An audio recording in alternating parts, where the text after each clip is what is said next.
He alibied you, didn't he? I beg your pardon? Did you ever get any money from Costello? No. And did you ever get any money from Meyer Lansky? I never got money from any of those fellas. None of those None fellas? of those fellas. None of these that I've been reading about, or none that I knew. They never gave me anything. None of the Fichettes? No. I don't even speak to the... I mean, I met that Charlie once or twice. I don't even talk to him. You don't like him? No. There wasn't a conversation between all of them. There was a conversation between Costello and me. When you went to see him, you were conscious of the fact that he was a gangster, weren't you? I was conscious of the fact that he had a reputation for being an outstanding bookmaker. You ever hear him referred to as the Prime Minister of the Underworld?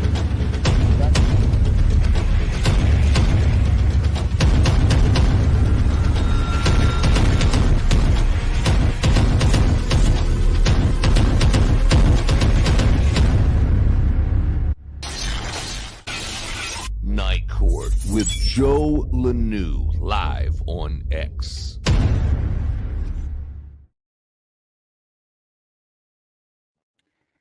Good evening, folks. Welcome to Night Court, our Friday night police use of force video review with our panel. We have on the panel tonight, representing the civilian side, we've got Big Ron. Looks like we've got Bruce Wayne and James. Kyle Rittenhouse did nothing wrong on X. Folks, if you hit the little three dots by your icons, you can put what platform you're on. So if anybody wants to follow you, because we're on a couple of different platforms tonight, but if anybody wants to follow you, they'll have that information. Hit those three dots and go to edit your name. You'll have a second column underneath there. Like on mine says follow on X. And John's has his 2A Talking Tactical. Let's get that up. And we're still waiting on I don't know what it is about attorneys, but they can't get to court on time. Every week we're waiting on attorneys, but we've got two attorneys. One said they're going to be late. The other, I just assume, going to be late because, they're attorneys and our producer. But we've got some good videos. We got some good videos for this week. I'm pretty interested in seeing what everyone's comments or topics or what their take is on some of the stuff that we're going to look at. Some of it's going to be unusual. Some stuff that you don't commonly see. But we're going to give it just a few more minutes. So let's go around. James, tell us about yourself. Introduce yourself to the audience. I'm just a civilian. That's really all there is. Well, why don't you give a little bit, just like your background, your age, what part of the country you're in, that kind of business. Social security number, bank accounts, all that. No, DM me that personal information. We wouldn't ever want everybody to have that. It's safe with me, though, James. All right, I'm in my upper 30s. I'm in the West Coast. I have a background in customer service and property maintenance. I am an avid 2A supporter. So. And just as a point of order, everyone is a civilian. If you're not in the military, you're a civilian. Well, yeah. And folks, that's TC. TC will keep you in line on your vernacular, and if you say anything incorrect, he will correct you. But TC, I am pedantic. You absolutely are. But we enjoy having you around, and you're a valued member of the panel for sure. But why don't we start with you and introduce yourself? I'm TC. I'm the host and founder of the Minnesota Black Robe Regiment podcast on YouTube and Rumble when I can afford to pay to stream over there. And you can find me on Twitter at Robe Regiment. I am a paleo libertarian, paleo conservative, and a former member of the law enforcement career field. I was a deputy in Olmsted County, Minnesota for almost 13 years. I worked on the detention side, but I have a lot of understanding about use of force from a slightly different perspective than some of our more esteemed panel members like John and Jason. But yeah, that's me. You will find interesting takes on my YouTube channel. Let's put it that way.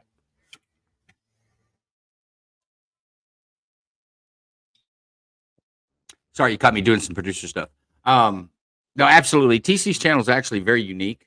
You should take a look at it on YouTube, right? TC, is that the only platform, or is that your preferred place to view? I use YouTube mostly because they pay out better than Rumble does right now. Yes, I'm selfish. Yeah, I might have to do some side talking on how that works out. Yeah, you get a hold of me. You know where to find me. You know No, I where do, he and I is. haven't. I'm not monetized anywhere. All the support we get are donations from our loyal and cherished audience. But I'm looking at maybe trying to get that way, because honestly, this is not cheap putting this stuff together. Not just the time, but the uh, services and equipment that we've had to give. John's been extremely generous to the show uh, with this podcasters board that he donated. That is just awesome. Anybody's just getting into podcasting, want some information on this, you can bring spaces in, you can bring your phone into it, you can bring your computer into it, kind of pull it all together. It's super nice. DM me for some information on that. And I see we've got Lisa. We have an attorney, folks. An attorney has actually showed up and is on the other side of the bar. So, Yay. Lisa, Hey. welcome to the show. Lisa, folks, is one of our Legal Mind panelists. So if it's your first time watching, what we have, we're going to watch some police videos, use of force, typically. We're waiting for a couple more folks to arrive, but we're going to have a panel and we're going to review. But I would like questions from the audience. You can shoot the questions either on the chat on X or YouTube, and we'll see it immediately. In fact, we can take your question and put it as a banner across the page and ask questions or leave your comments for the panel. The panel can answer the question or make a comment back. We can have a conversation that way, just on text. Actually, should be a little faster than space. We are not having our space tonight that we normally do. We've kind of felt like the folks that actually go to the space, it's almost more work for them when it would just be easier to shoot a text message. But also keep in mind, I can have 10 on the screen at one time. So if anybody wants to come and join the studio audience, shoot me a DM or shoot in my co-host a DM, and we'll get you an invite directly into the studio. Everyone's welcome. All right. Guys, we're going to get to our first video. Early birds get the worms. Unless worms had Tommy guns, then birds wouldn't mess with them. Let's go to San Antonio PD. Slack hand.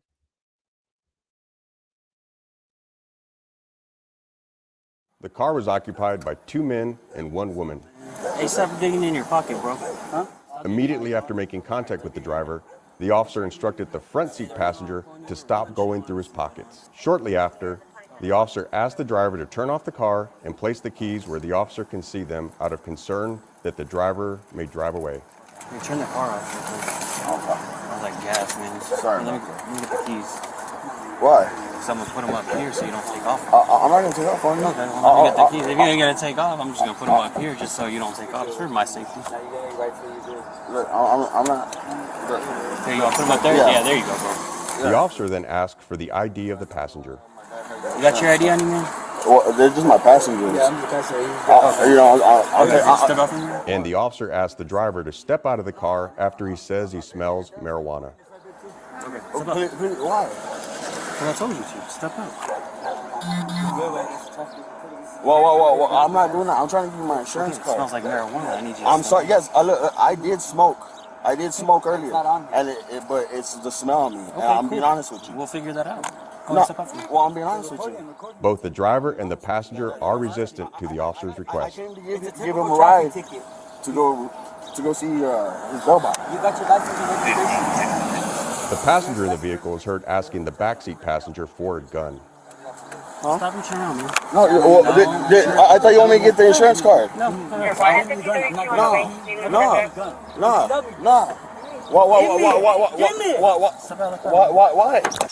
Why?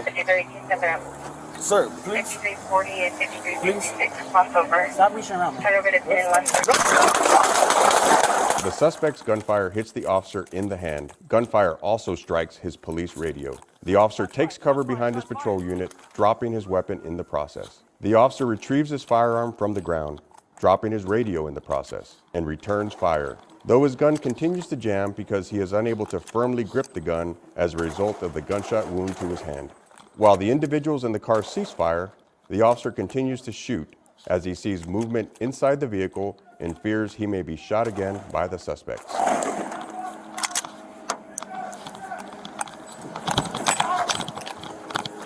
The officer retrieves his radio, realizing it is broken, and urges bystanders to call police. Shots fired. Call the police! Call the police!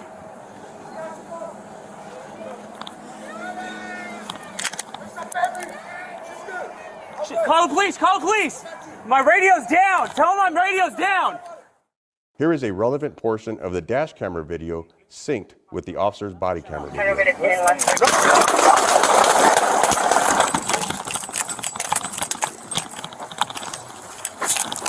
Shots fired! Shots fired! Shots fired!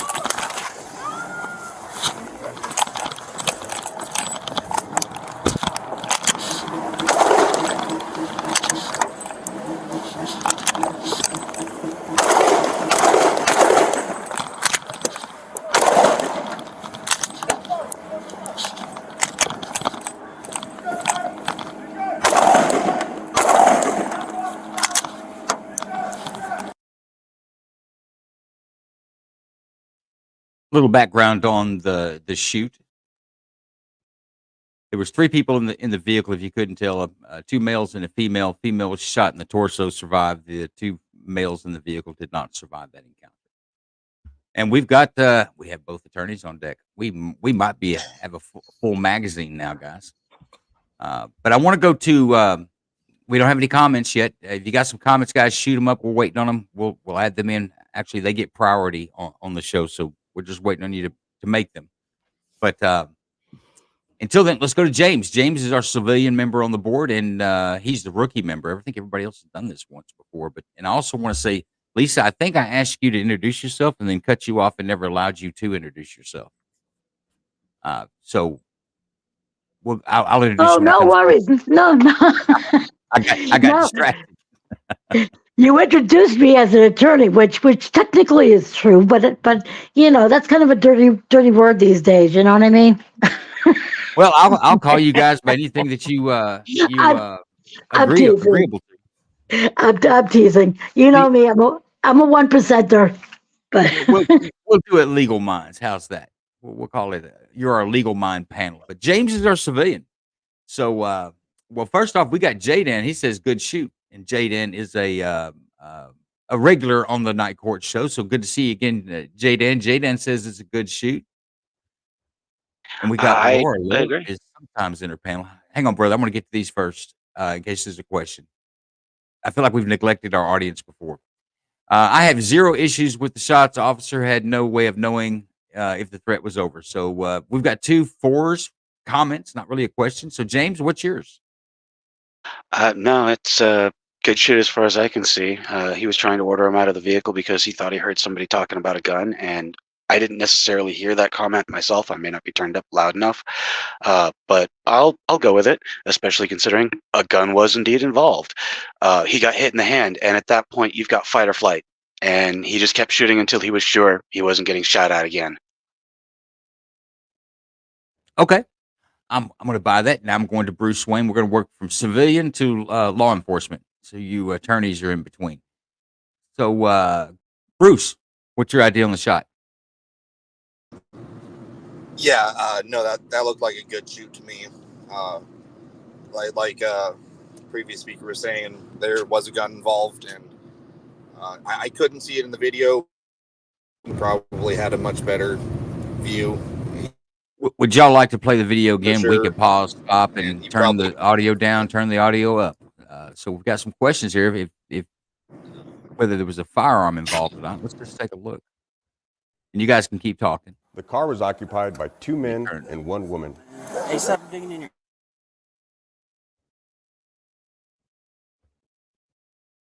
Okay, it goes on a minute. I have heard what he says. Let me turn it up. And place the keys where the officer can see them out of concern that the not driver may drive away. Hey, turn the car off. I was like gas, man. Sorry. Let me get the keys. Why? So I'm gonna put them up here so you don't take off. I'm not gonna take off on you. Okay, well, let me get the keys. If you ain't gonna take off, I'm just gonna put them up here just so you don't take off. It's for my safety. Look, I'm not. There you go. Put them up there. Yeah. Yeah, there you go, bro. Can you guys hear the passenger speaking? He's speaking lower, but he's speaking. Can you guys hear that? Yeah, I could hear him. All right, pay attention to that because he's going to raise his voice in a minute, but he's speaking to the girl in the back seat. The girl's in the back seat. 2 males are up front. So take a listen. The officer then asked for the ID of the passenger. You got your ID on you, man? Well, they're just my passengers. Yeah, I'm the passenger. You know, Step off from here. And the officer asked the driver to step out of the car after he says he smells marijuana. Okay. Step up. Why? Well, I told you to. Step up. Whoa. I'm not doing that. I'm trying to give you my insurance. All right, start to listen. I'm sorry. Yes, I did smoke. I did smoke earlier, and but it's the smell on me. Okay, I'm being honest with you. We'll figure that out.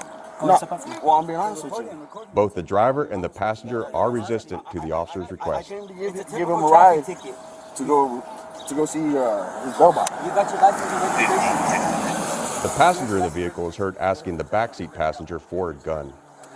Huh? Stop reaching around, man. No, I thought you want me to get the insurance card. No.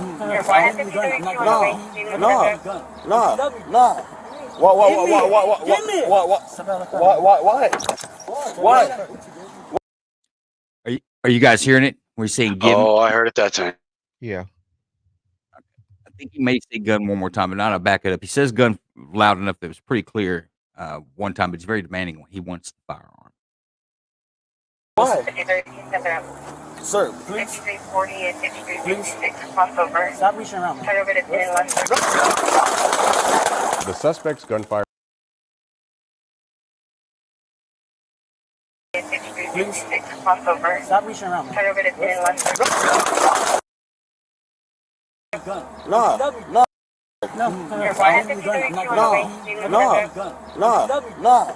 What?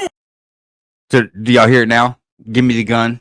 Oh, I'm not yeah. playing. Give me the gun. Okay. Yeah, and it sounded like she didn't want to, or whoever he was asking, because She was reluctant, but evidently she ultimately did give it up and took a bullet to the torso for good measure. Yes, veteran. The officer was hit in the hand. Do you guys want to see that again? Let's run it again. Why?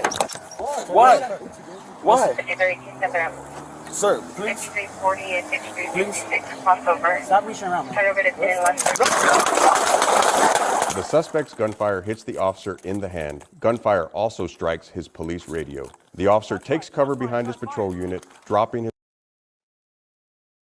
You can clearly see the injury on his hand and how he's having difficulty picking up his firearm. His weapon in the process. The officer retrieves his firearm from the ground, dropping his radio in the process, and returns fire. Though his gun continues to jam because he is unable to firmly grip the gun as a result of the gunshot wound to his hand. While the individuals in the car cease fire, the officer continues to shoot as he sees movement inside the vehicle and fears he may be shot. Okay, Bruce, does that answer your question? Did it help you with your comment?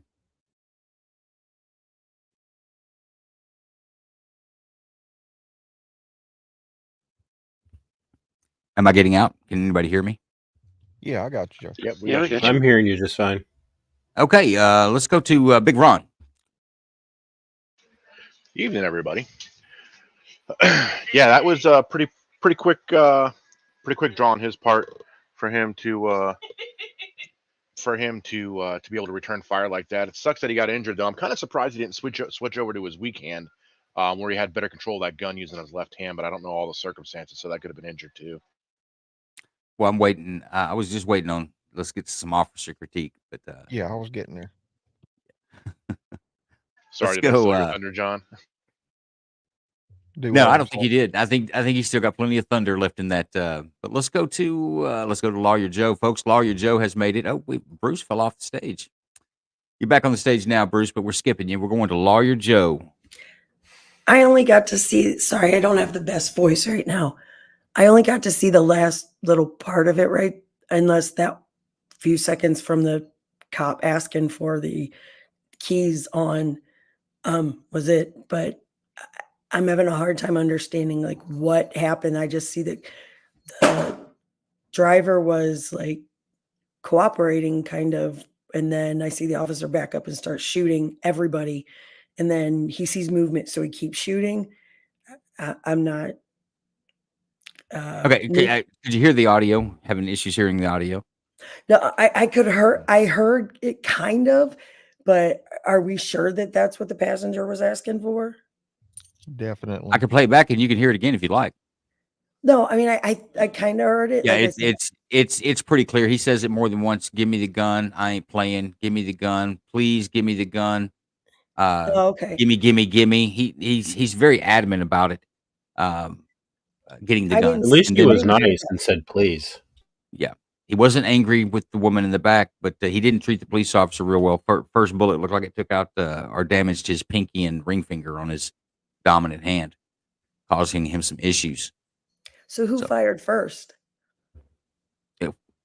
The guy that said, "Give me the gun, give me the gun. I ain't playing. Give me the gun." That guy. Yeah, the passenger. So the passenger fired first? Yes. Yes. Okay. That's where I was a little confused. I thought the officer saw something and then fired first. I didn't realize he was shot first. All right. No. Okay. I tell you what, we're going to jump to Lisa. I think Lisa saw the video and can give us some comments on that. And I've got a couple special ones for you, Joe. I'm glad you've made it. We appreciate it. Lisa, give us your opinion. Well, this is such a tough one for me because, evidently, I mean, the cops gut instinct, I mean, was right on the money. Here's the thing. What was the guy being pulled over for? Do we know? It was a traffic violation. I'm not sure if I know exactly. It may tell us, but he had the odor of marijuana is where the officer had gotten to by the time the guy couldn't find his license. He's going through all his papers. Here's the tough part. Here's the tough part for me because I was having a problem with the manner of the once he tells the guy to pull the keys out of the truck and he wants him to take it. At that point, I'm having like if this were a law school exam, I'd be having a problem at that point, whether it's actually a, proper or reasonable detention at that point.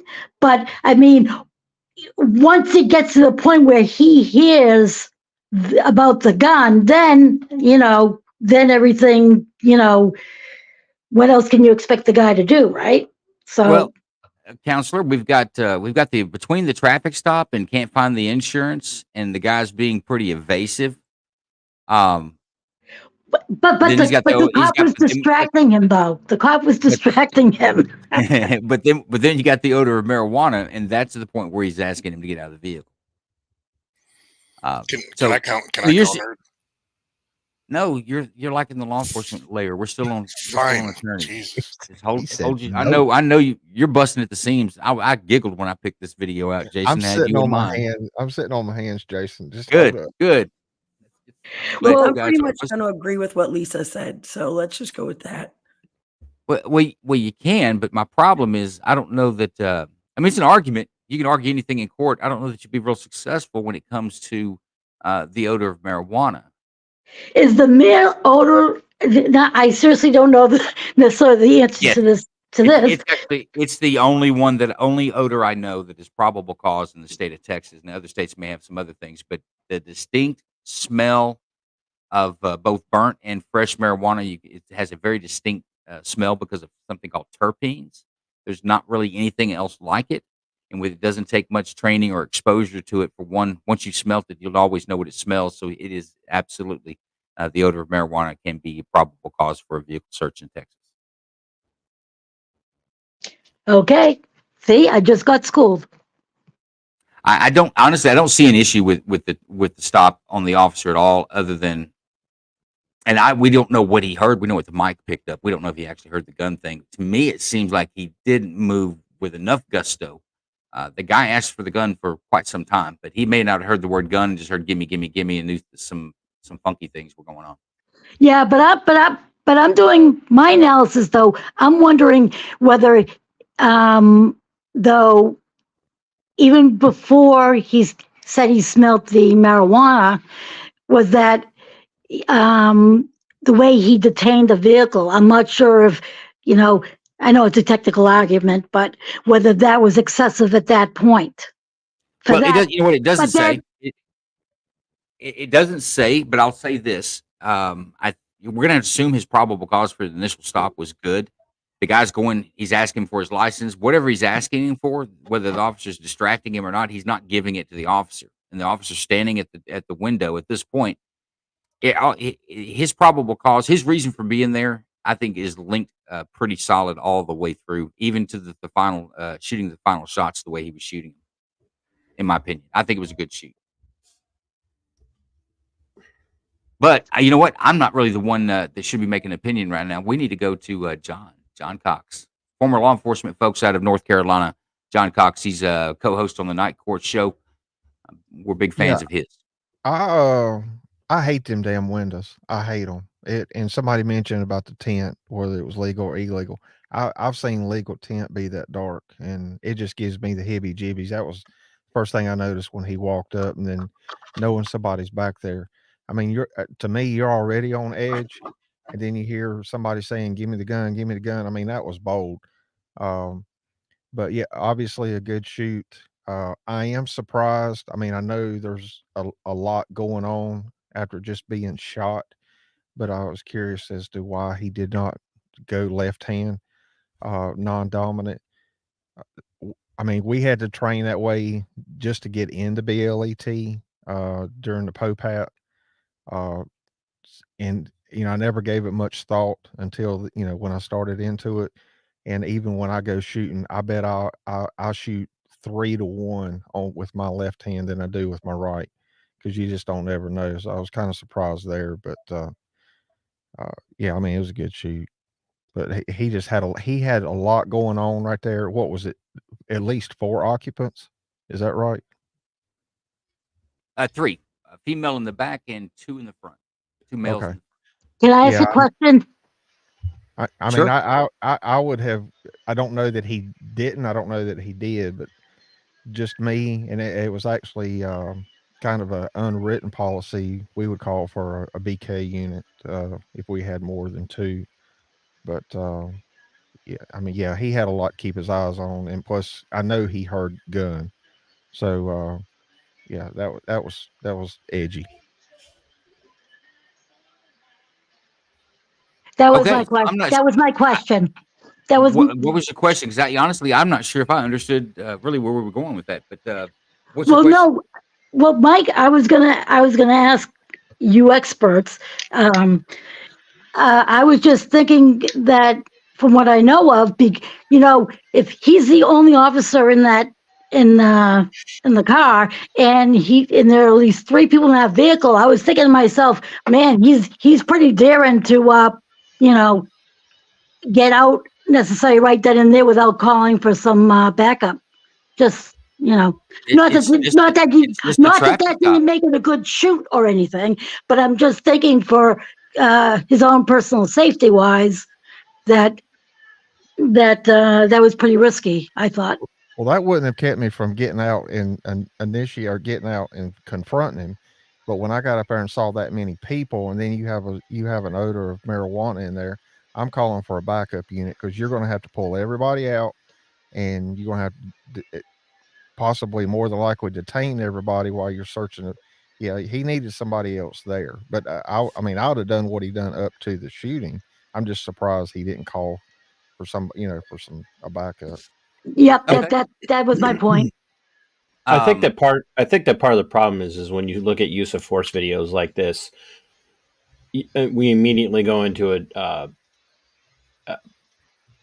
judgment mode of, well, this ended up with the shooting, so why didn't we do something ahead of time? Where 98% of the time, I mean, you could pull over a vehicle and it could have 5 teenagers in there or 5 college kids in there, and everything can be fine. It's not the number of people in the vehicle during the traffic stop, and I'm not saying that certainly doesn't escalate or elevate the risk to some degree, but you're just not going to walk up, see 3 people, and go, "Oh, I better get help." That's just not going to be a reasonable officer's response. using the reasonable officer standard. I tell you what, we've got a comment from HFred65. He says, I did. I would have to wait and hear all the evidence, sit through the court proceedings, and then make a decision. I'm Well, dead in Daisy. You're talking to us there, Ron. I don't think you mean to. Nope. But Fred, what we give here is kind of the initial assessment, and we don't really make a full judgment and give some full innocence or guilt. If something stands out that we like or approve of and don't like or approve of, there's no really no experts here. Everybody's just giving their opinion, and we'd like And to hear shout yours out on to it as well if H-Fred. you got one. He came over from my channel to tune in, Outstanding. so. No, we appreciate you Well, being thank here, you. my friend. And any other Along questions, with Lou. comments, pop them up. We'll get them up there a little quicker. I'm working on them now. Yeah, TC, I think I stepped on you, but I wanted to get these guys that are texting. I wanted to get their questions. Anybody on the panel has any questions? I'm posting them there on the ribbon. You can see them at the bottom. If you have any comments or want to make any responses to those, I'm cycling them through, so feel free to do so. TC, you've got the floor. No, I don't know if anybody else picked up on it. I'm 98% positive that John and Jason did, but the driver even says, "I'm just taking my buddy or my whatever phraseology you use. I'm just taking him to his meeting with his probation officer." So there was definitely a hint of, I'm not doing this today, and that's when the guy was right in about that time where the guy started asking for the gun. So, I mean, this is you don't get a much cleaner shoot than this. So, Yeah, I get you, and I understand where the attorneys go to. It's like, well, if the cops weren't there in the first place, then this would have never happened. So you kind of look at each step of the progress through the stop to see if law enforcement had legal authority to be there. And I say that it seemed pretty solid to me. well, you know me, I tend to be the no man's land between you guys and the attorneys. So you do, but I think we stand on the same side of the fence today. All right, guys, we want to keep moving on videos. We don't want to get hung up tonight, so I'm going to go to Jason. I know Jason's got a few words on this one. Go ahead, Jason. You've got the floor, my friend. Well, I'm always last. All right. Because you always have the most important stuff to say. Okay. So first off, the traffic stop is a traffic stop. You're detained at that point. So as far as him being detained, once those lights comes on and the officer walks up, you're technically detained. Officer walks up there. What I saw was basically a passive aggressive, kind of argumentative, not rudely, but kind of not complying completely. You have the smell of marijuana. He asked for the keys. The reason he asked for those keys is because this officer felt that if this goes bad, this guy's going to take off, and now we have a pursuit, and a pursuit is one of the biggest public safety concerns to injuring other people you can possibly have. So the reason that he asked for the keys was to avoid that scenario where we have a public safety concern where this guy's fleeing.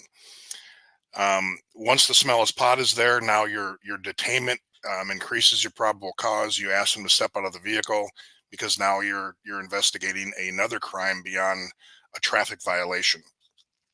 From the officer side, I agree the window tint was hell.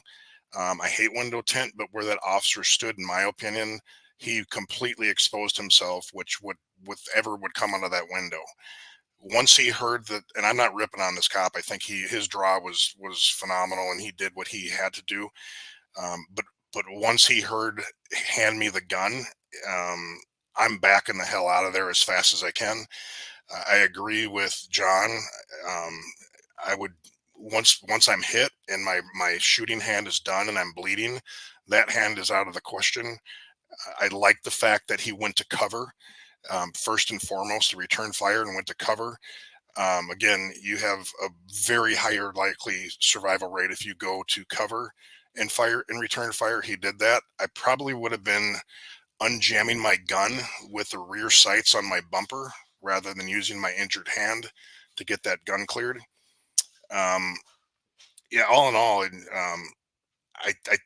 I think everything was fine here. the officer did a good job with what he's confronted with. I think he could have done a couple things differently with his positioning by the car door to not get shot. But these were some bad guys. I think he picked up on they were bad guys, and he wanted to make the scene as safe as he could because he was by himself. So that's my 2 cents. But you know what? I agree with you. I don't think he did anything. And I've been on those stops with those dark back panel windows. If the light's just right, it seems like he was able to. I think he felt like he was able to keep an eye on that passenger. There was some talk in the very beginning of the video when he's walking up. It sounds like he's talking to the driver, but after watching the video, I think the officer was talking to the passenger about quit moving around and reaching behind you. Yes, Like, and that when I was all watching that starts to drive up the temperature on the stop. But I think he might have been able to see some at least shadow movement through that window, and I think it made him feel better. But a good rule of thumb is if you're having difficulty picking up your gun that's fallen out of your hands because you've been shot in it, and the hands are numb. I agree. He should have went to his non-firing hand, but a lot of shit's happening. He cycled that gun quite a few times, though, didn't he, Jason? It was almost a single shot. Yeah, he did. And he would have better luck with his non-injured hand and just racking the back sights on the bumper. Yeah, no, it could have been a thing where he's got tunnel vision and brain only working one way. That's possible. 100%. I don't know of an agency or a state, and I don't know that all the states. I know Texas requires it that you've got to qualify with your offhand, and most officers I know do train at the range with their offhand to just for the exact same reason. Offhand is part of our qualifications. Offhand Yeah, was part of our same here in PWC Texas. also. Yeah, and I think John said it was in North Carolina as well. Part of his requirement to get out of academy, I believe, right? We did it in academy. Yeah, it was actually in the POPAT to pre-hire stuff to run the POPAT first, and it was a shotgun hold, right and left, and then a pistol, and then dry fire. I think it was 7 dry fire 7 times, dominant and non-dominant. Interesting. Let's go to our next video, folks. This is out of Roswell, New Mexico. Spooky. It's Area 51, isn't it? Well, no, that's Nevada. This is where the aliens came and crashed. Oh, same thing.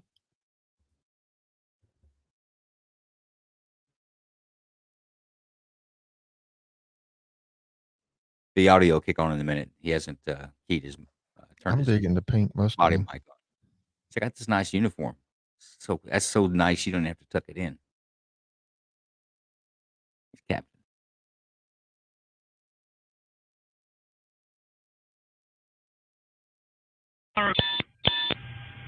Hey man, step over here real quick. Hey, hold on. Hey!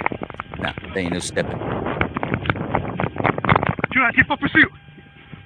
Do not take shots fired. Shots fired.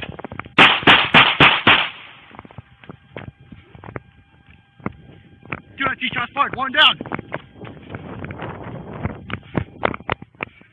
Let me see your hands. He's got a gun. Drop the gun!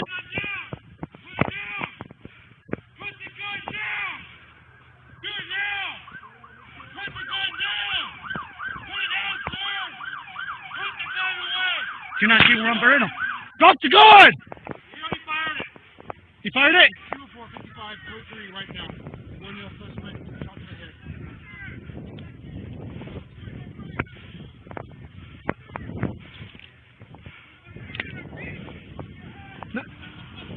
Get on the fucking ground!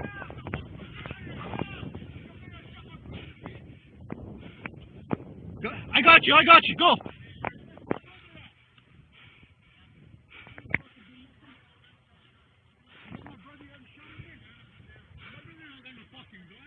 He had a gun. My brother does not have a fucking gun, bitch! Stand the fuck, don't you fucking move! I'm not resisting, bitch! No fucking weapons on me, fucking pussy ass faggot motherfucker.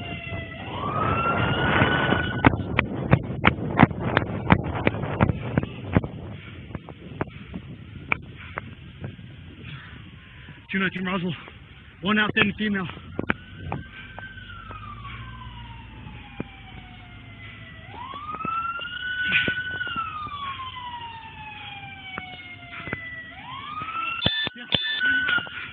Hey, check me real quick. Check me. He's good, bro. What'd you shoot? Run that 28.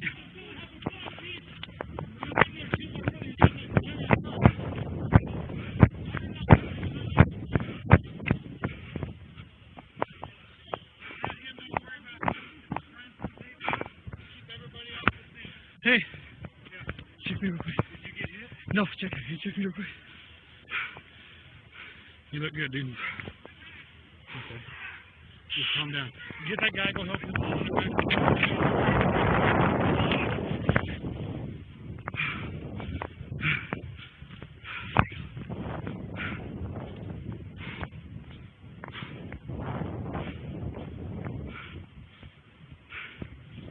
All right, I believe that's up back into that. Go ahead and pause that. Well, attorneys, read the backstory on this.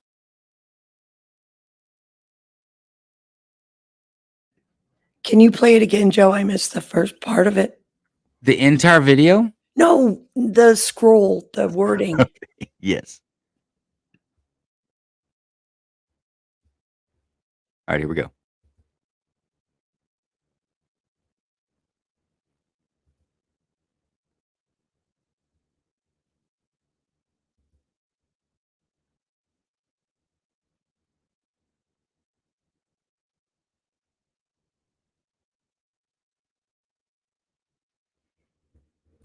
Okay, there's our video.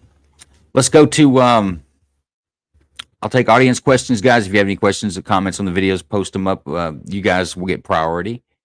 And let's go to James. Is James still with us? Yeah. Go ahead, James. I don't really have an opinion on this one. Unfortunately, I was texting my boss, so. Okay. In the event of a tie, goes to the officer. So let's go to lawyer. No, I'm sorry, civilians. Let's go to Bruce Wayne. Bruce Wayne, comments. Can you guys hear me now? We can. We got you loud and clear. Okay, sweet. No, that looked pretty cut and dry. It looked like a good shoot to me. And like they said, he was trying to steal a vehicle, I think, and then he pulled a gun on them. So I don't have any problem with this. Like anytime you pull a gun on an officer, I think that's exactly the way it should go. Is how it went in this video. Okay, so solid shoot. Big Ron. I'm kind of confused about the uniform. Is this guy a corrections officer, or what was the whole purpose of the uniform? But end of the day, I agree with Bruce on this one. He pulled a firearm on the officer, and that's the end. You fucked around and you found out. Yeah, you know, it never really actually addressed the uniform, whether he was a security guard or was he portraying a police officer. I just thought it was odd. If you're going to wear that uniform, you wouldn't wear it with the shirt tail out. Yeah, definitely not. It kind of reminded me of the uniform one of my boys wears. One of my sons is a corrections officer. That's why I was asking. Well, guys, he could have been an alien dressed as an officer, and he just didn't quite get the Well, uniform right. I think my point is you don't see officers or people who wear that uniform, even security guards, walking around with their tails out. It's usually tucked in.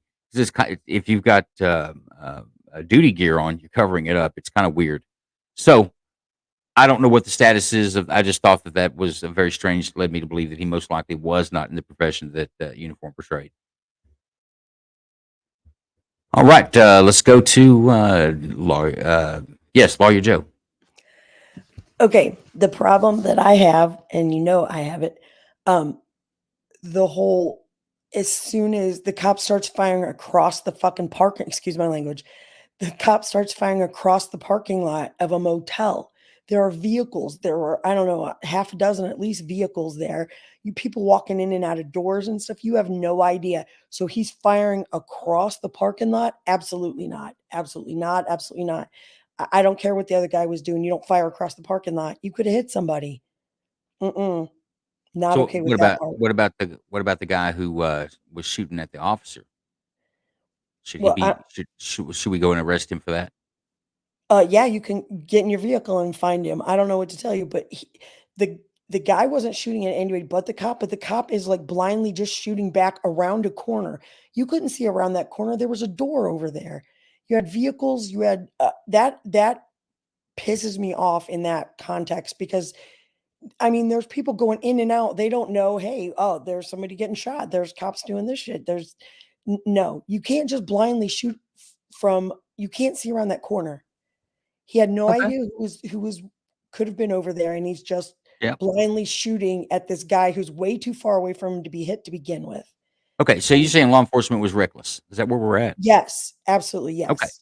Lawyer Joe says reckless law enforcement action that disregarded the safety of the public. So did we lose Lisa? Am I not keeping up with my duties here? Yeah, it looks like she's not in. Nope. Let me bring her back up. She's falling off the stage. Oh. Sorry, Lisa. I didn't see you there. That's okay. I know with that thing about falling down. Wow, I'll tell you what. Attorney Joe nailed it for me. I was having the exact same problem with the fact of that the officer was, firing. And I mean, he definitely, to me, that was reckless. I agree. I concur. She said it best. Okay. Let's go to I'm gonna go to TC. We'll start into our law enforcement layer. I think when you're dealing with someone who's shooting at you or pulling a gun and is about to shoot at you, it's very hard in those situations to gauge just what level of fire or distance of fire is an appropriate response. And obviously not every officer is a trained marksman in the sense that you would see a sniper or somebody on a special operations team being, but even suppressing fire at that point is almost better than sitting there and taking rounds coming at you or hiding behind a vehicle and losing this person, because at that point I think you are dealing with certain factors where this person is showing a willingness to shoot, to do harm to you, and is not above victimizing innocent bystanders. So there is a risk there, obviously. Wait, but I have a question. So it's better to shoot back to suppress fire and not just like take cover or start screaming, "Hey, everybody move!" Start screaming. You want your police officer to start screaming? Did you say that? I want the police officer to let people Scream? know, "Hey, get down, move, don't come out." Whatever, because Okay. the second if someone would have walked out that door of the hotel and that cop would have shot them, I'd have seen that cop. I as a prosecutor, I'd have pushed his ass. Yeah, I'd have pushed for murder charges at least. At the Okay. very least, I'd have pushed for that. That was Push so for it. reckless, and it was reckless Uh-huh. endangerment at the least. Okay, so we got let me try to clean this up. We've got our civilian layer said no problem with the shoot. Seemed like it was okay. My legal minds, they're saying that no, reckless officer behavior, and that if anybody had been injured, if either one of these folks were in a position to prosecute, they would prosecute with the fullest extent of the law because of the reckless behavior on the law enforcement. TC, I think, is saying the same thing, that it was reckless, but yet you have to weigh it on the scale of this. I think there's a difference between reckless and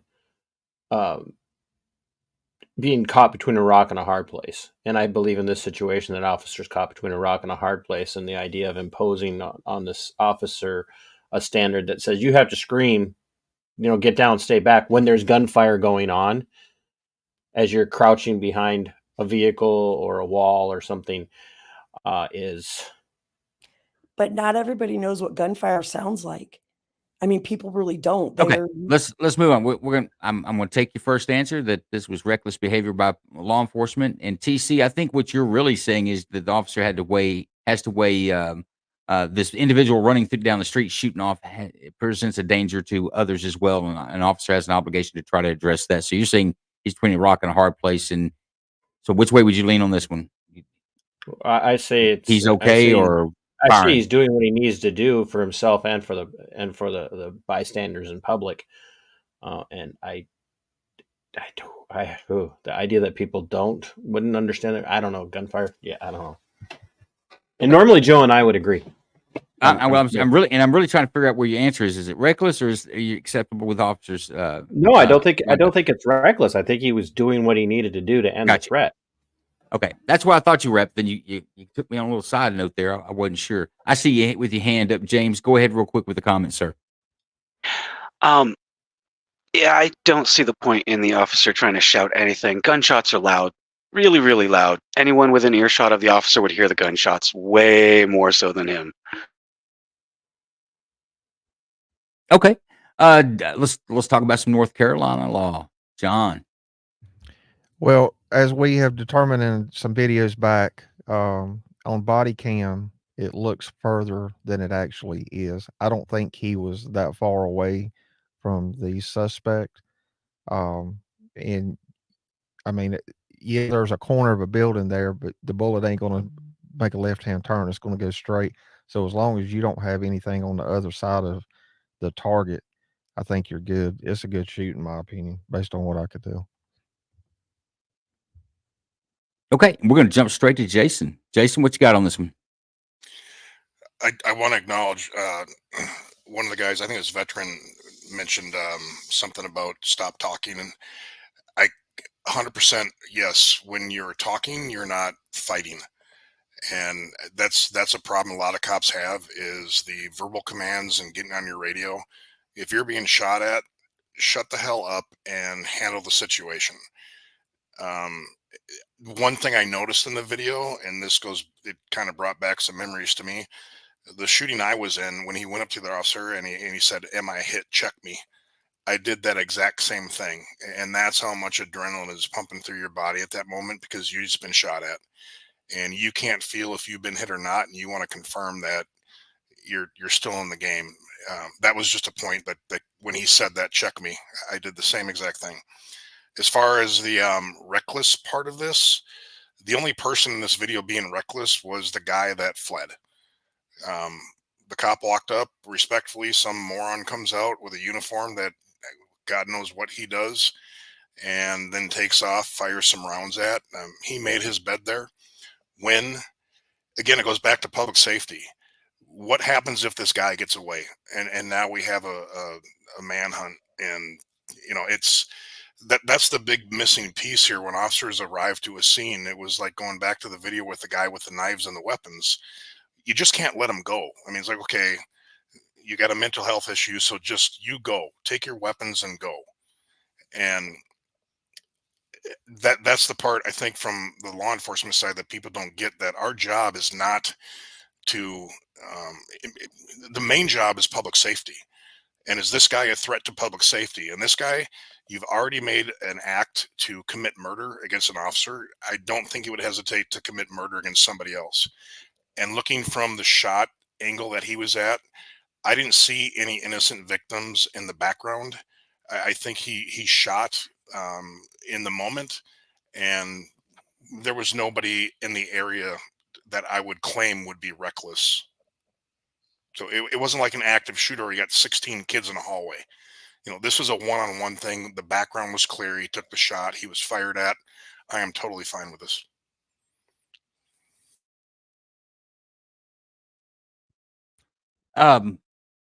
Yeah.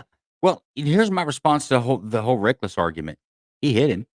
He hit the guy while he was moving. While the target was moving, he dropped him.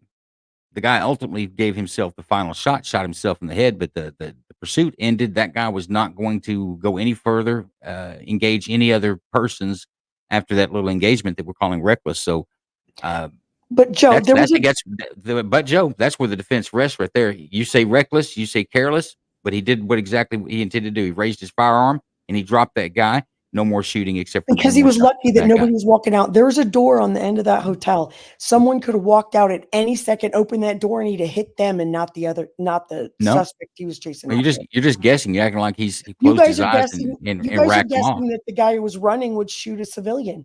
Maybe It was Counselor? nighttime. It was nighttime. Okay. Counselor, he Yeah. hit his target. He did what he And intended to good do, and for that's why I him. rest. But it doesn't change the fact that he wasn't reckless. You could get the end result, but still be reckless in the pursuit of it. I don't like shooting across the parking lot at night at a hotel. That's the big key. Is that it was at a hotel. It was two at in the night. morning. Two in the morning, and the parking lot was empty. There was no other cars there except for the one car that his brother was walking back to. So, who said he didn't visually clear that? I think that it's. I think y'all reaching on the reckless claim, and I'd be happy to go take that to court. I think you lose. You always think the lawyers are going too far. Hold on, Joe. The backdrop wasn't the hotel. The backdrop was an empty parking lot. Correct. So that's why I'm saying it was reckless. If he shot at the guy and the backdrop was a hotel, 100% don't take that shot. But that wasn't the backdrop in that moment. Yeah, I think that argument goes nowhere. So let's go on to the next video. So we're everyone was pretty split on that, and I think the audience was a little bit split as well. Although I will say I think that audience leaned towards good shoot. If I'm wrong on the adding up the math, let me know. Let's go to Pasadena, Texas.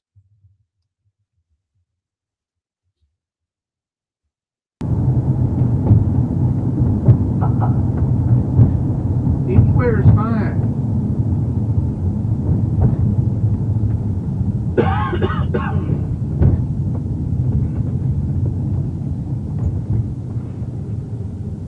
You know, Skunk brought a good thing, the acorn. I'm sorry I missed that, Skunk, but you're right. That'd been rough. Hey, stay in the vehicle. Stay in the vehicle. Stay in the vehicle. Show me your hands. Show me your hands. Hey!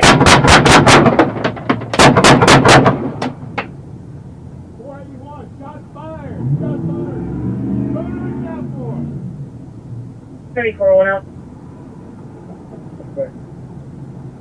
That civilian, quotes, recognized gunfire.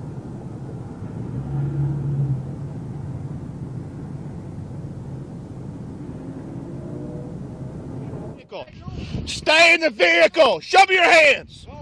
Show me your hands. Hey! 481, shots fired. Shots fired. Spooner and Southmore.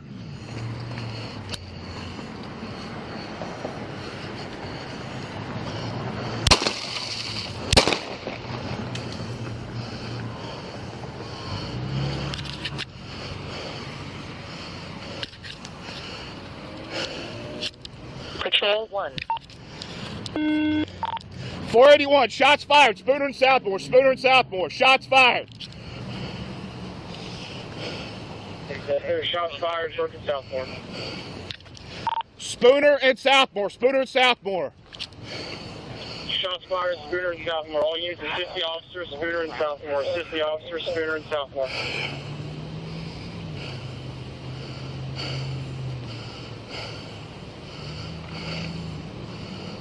Units start heading to Spooner. I believe that's all except for some breathing and going, oh shit. But I'm going to go to James. Actually, I want to say something. Loose Skunk says, comment during the video, cops sounds like he's about to cry, not very authoritative. So anybody want to comment on that? Go ahead. Yeah, when the adrenaline's running like that, your voice changes. And don't ask me how I know. I know. Some of us, the bass drops when the adrenaline runs. Others of us, some. He missed he missed the video we watched the other day where the cop was like asking, "Please do this, please. Can you please do?" That was not authoritative. Yeah, you'll have that. But James, give us your assessment on this traffic stop ending up being a law enforcement. I'd say the officer approached it relatively okay. You know, the guy was jumping out of the car, so he had a gun drawn on him. It was like, because he has no idea what the hell is going on. And he started ordering him, hey, get back in your vehicle. And as soon as he didn't start doing that, he's like, show me your hands. And this guy's like, no. He's like, great. Well, this is going to end up badly. And the guy drew on the cop. Cop shot him, I believe, first. But you pulled a gun on an officer. Clean shoot. Okay, let's go to Bruce Wayne. And Lou actually agrees with you. Says his voice was nervous at first, but he stepped up and handled it. But he also says he's actually have no criticism of the officer. Thought he did a good job. Thanks, Lou. Bruce, opinions.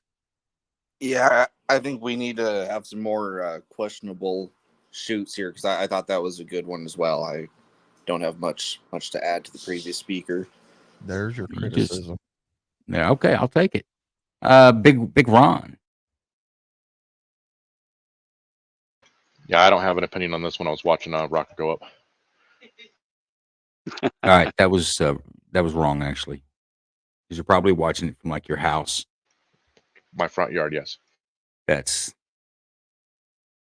pretty cool. Okay, so let's go to Lawyer Joe. Hey, you guys got one right. The guy literally pulls the gun on the cop and starts shooting before the cop even has a chance to, like, that was just stupid. I mean, not on the cop's part, but that was just, I don't even blame the cop for the way he sounded because he was like, dude, get back in your car, and dude starts shooting. I mean, I'd kind of be caught off guard too. But yeah, that was fine. That guy was just a moron. So nothing reckless, even though that other vehicle was stopped. I mean, not far out of the, definitely, and it could have been a Don't be a backstop. smart ass, Joe. There's no people just wandering around walking at night across parking lots of occupied buildings. You want to go back and watch that video again? The vehicle, you can hear it gassing and running away. Wasn't there Am a I guy wrong? across the street to the left-hand side of that No, car you before were you not. I opened was fire? Do we want to go back to this video? I was chomping at the bit. What are you talking? I mean, he You pulls said the the guy other over one, the parking lot, because it was a hotel parking lot, it was reckless, though there was like 2 a.m. and there was no one else there. But it's almost the same scenario. That Well, guy starts popping off rounds at the police, and the police return fire. In both scenarios, it worked out the same way. But the cop right there during the day could clearly see what was going on between him and the other guy, and so could anybody else in the area. Oh, cheesing, Mike. Mute your mic. Mute your mic. Let's go back to Lisa. Maybe I won't. Redeem your profession, Lisa. Redeem it, please. No, come on. Oh man, Joe. Well, on this particular one, how can you fault the guy in any respect whatsoever? I mean, look at the guy's hands were suspicious the way he was going, and it was a no-brainer. So I think it's all clear across the board. But if you want to go back to the other one, let's go through that video because I'm with Joe. I'm sorry, but I'm sticking to it. You know what? We've got time. We'll go back to that video, or we could do it in the after party. I don't care, but I'll go back to that video with you, and I can walk you through step by step and why I believe what it is that I believe in. I think it's still, you may have that feeling, but I don't think it's anything you can take to court. And I think that guy goes to grand jury and gets no bill and goes back to duty like he should. But that being said, I think we've gone through. We're to TC, brother. That's our 2 attorneys' opinions. Both of them are agreeable that the first shoot was reckless. The second shoot was spot on. Even there was actual people in the background, but we'll bring that up later. But TC, what do you think about this one? I think the guy in the SUV definitely recognizes some of the gunfire. He had no issues. He knew what time it was. Is that what you're saying? Yeah, and Joe knows I love her because we normally. I just had to throw that in there. No, it was an interesting shoot. Not from it wasn't good. It was definitely an interesting shoot because this guy came out ready to go. There was something else going on there, and whether it was a mental health issue or some sort of drug-induced psychosis or something, I don't know. But he came out and was ready to go, and there is no way nothing the officer could have done to de-escalate this at all. Nothing. He could not have changed this outcome. Period. It was a clean shoot. So clean shoot by TC. We're running 100% so far. What about North Carolina? How are things in North Carolina, John, with this shoot? Yeah, I was Did we making lose sure him? there wasn't nobody Wait. beyond the target, because I was about ready to call that a bad shoot. But yeah, it's good. All right, that gives us where do you, Jason? My dog is freaking out. You got to feed Can the I- dog. Jason. All right, here, go ahead. Whoever. All right, That I'm was good me. now. That's I got Lawyer you. Jason. I was looking at like the comments. I'm guessing it's from TC's YouTube channel or whatever. And we have Mr. Lou saying that he can certainly share some career law enforcement perspective with me to help me understand our prerogative.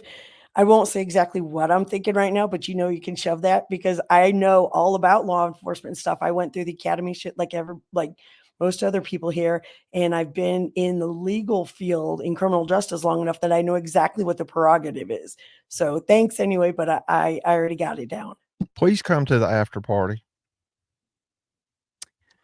Don't Me? be so sensitive, Lawyer Jolie. I'm not sensitive, but Just when people, just making some comments. when And he people are doesn't. new here and don't know that I know all this stuff and we can share career. Okay. Nah. We'll handle Right. that at the after party. So I'm ready now. My dog's calm. go ahead, my friend. I actually thought this was a training exercise, to be honest with you, because I've done this scenario so many times.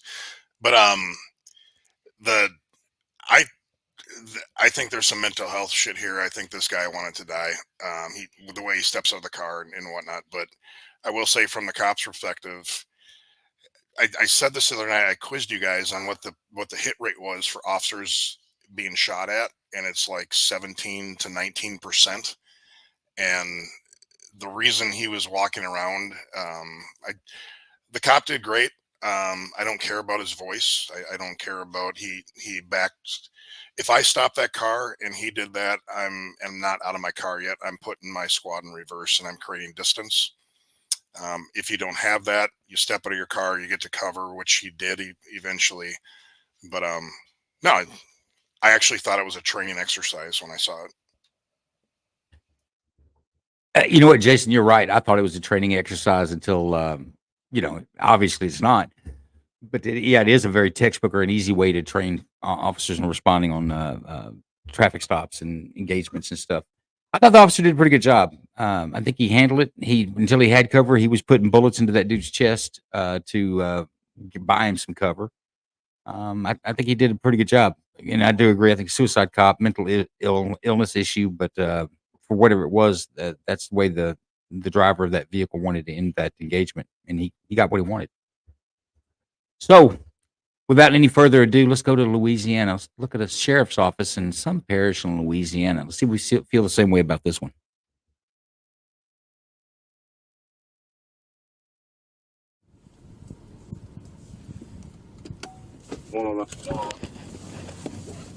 Stay right there. Right here. To the truck. To the truck. Yeah, go to it. Walk over here. Walk over here. Walk to your truck. Stand by 8th and Broadway. To the back of your truck. Show me. Keep your hands out your pockets. Put them on the. Walk to the back of your truck. Walk to the back of your truck. Out with a Silverado temp tag.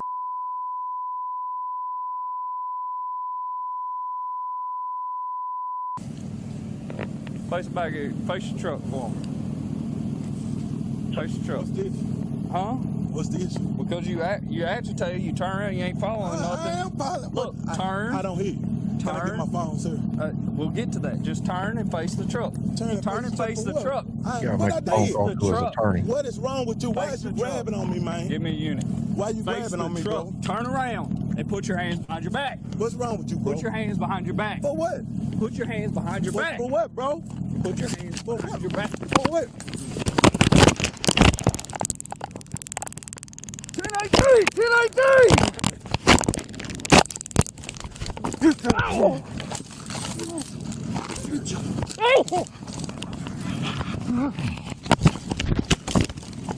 What's with you, bro?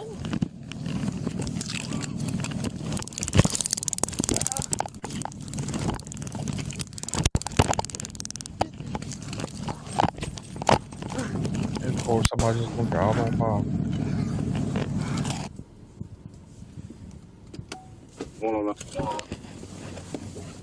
Stay right there. Right here. To the truck. To the truck. Yeah, go to it. Walk over here. Walk over here. Walk to your truck. Stand by 8th and Broadway. To the back of your truck. Show me. Keep your hands out your pockets. Put them on the. Walk to the back of your truck. Walk to the back of your truck. Out with a Silverado temp tag.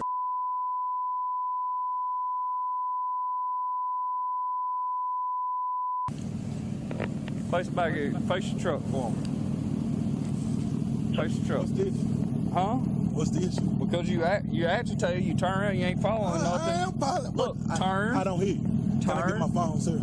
We'll get to that. Just turn and face the truck. Turn and face the truck. What I did? Face the truck. What is wrong with you? Why is you grabbing on me, man? Give me a unit. Why you grabbing on me, bro? Turn around and put your hands behind your back. What's wrong with you, bro? Put your hands behind your back. For what?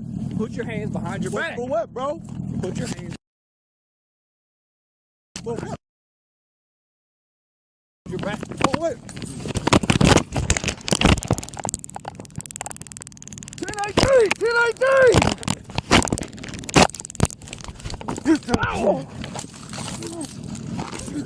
Oh! What you, bro?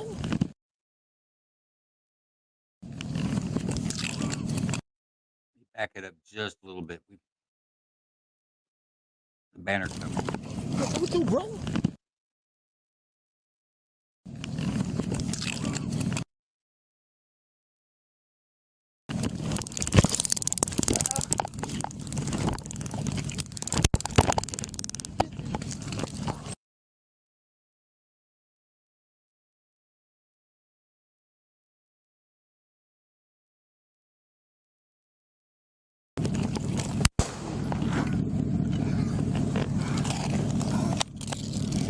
Shots fired!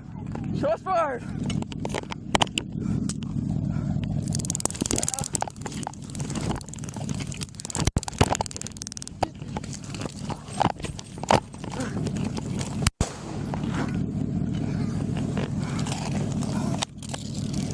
Shots fired! Shots fired!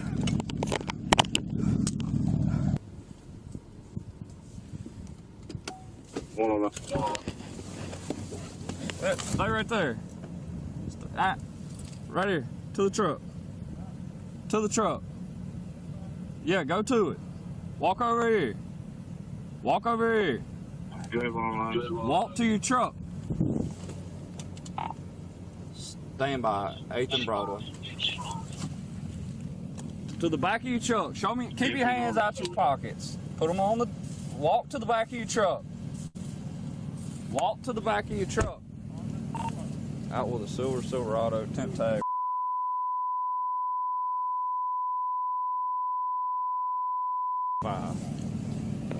Face the back here. Face your truck for me. Face your truck. What's this? Huh? What's the issue? Because you agitate, you turn around, you ain't following nothing. I am following. Look, turn. I don't hear you. Can I get my phone, sir? We'll get to that. Just turn and face the truck. Turn and face the truck. What I did? Face the truck. What is wrong with you? Why is you grabbing on me, man? Give me a unit. Why you grabbing on me, bro? Turn around and put your hands behind your back. What's wrong with you, bro? Put your hands behind your back. For what? Put your hands behind your back. For what, bro? Put your hands behind your back. For what? 10-18! 10-18! Ow! Oh! What you, bro?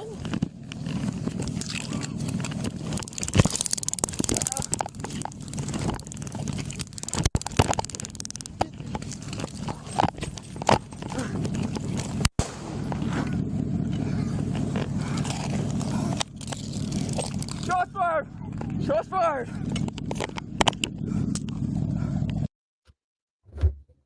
Okay. Actually, you know what? I want to go back and show the outcome on this.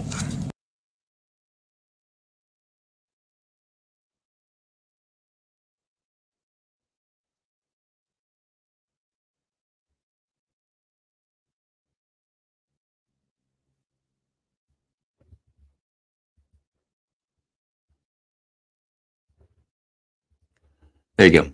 Background information. Happened in Alexandria, Louisiana. Something parish. It was a county deputy. But Ben Attorney, don't worry. Ben Crump's on it. He made sure the video got out and the world saw how horrible that shooting was. So, James, what do you think? Crump's a dump, but he's not always wrong. I have questions. Let's go. What are your questions? I'm not entirely sure how to articulate them, unfortunately. Yeah, I'm just gonna have to pass on that. Okay, so you're a non-decision on it. Bruce, what's your opinion? So my issue with almost all these videos is, like, they always try to paint the officer in a bad light, but they all start with the person resisting. Like, he wasn't following basic, simple directions. He kept escalating. Like, all that would have been avoided if he just followed directions. And then he tackled the guy. Like, you can't expect a good outcome when you do that. I don't know if the officer asked the man to step out of the car, but if he didn't, that's a big no-no. Like, you don't step out of your car.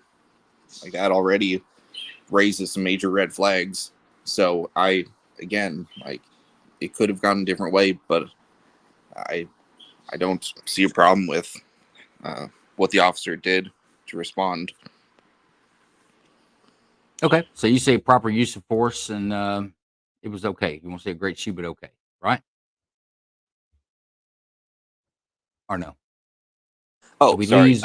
Yeah, I'd say it's okay. Like, once, like, he kept disobeying. He was being defiant, and, like, my position is you fight that in court. Like, you don't make your case right there on the street. Like, yeah, he kept defying orders. Like, just put your hands behind your back if he's going to arrest you. Like, that sucks, but fight that in court. And then he tackled the guy. He tackled the officer, which obviously puts him in fight or flight. So I'd say, okay. Yeah, it's sad how it ended, but I can't really fault the officer. Okay. And Lou Skunk says he would have spoken to him like he's an old friend, and that works 99% of the time. Handle business, and everyone leaves. That sounds like some experience. I won't necessarily disagree with that in total, but I do have a slightly different view on it. Big Ron, go ahead. I'll have to agree with Bruce on this one. I've been saying it before. When it comes to situations like this, just comply. At the end of the day, everybody goes home. Yeah, you might end up in jail and cuffed, but then you fight it in court. It just doesn't make sense why you would try to fight the officer and then go hands-on and go to the ground. The outcome's going to be bad. Just comply, and then fight it in court, and you might get a payday out of it.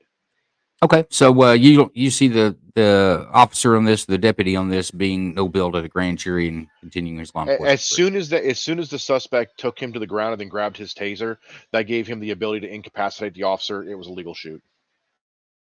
Okay, Lawyer Joe, you're up.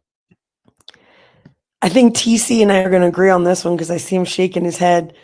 I think, and Lou, who was being not brilliant a second ago, I actually agree with him right now too, with the whole, that the officer approached it completely, I think, the wrong way.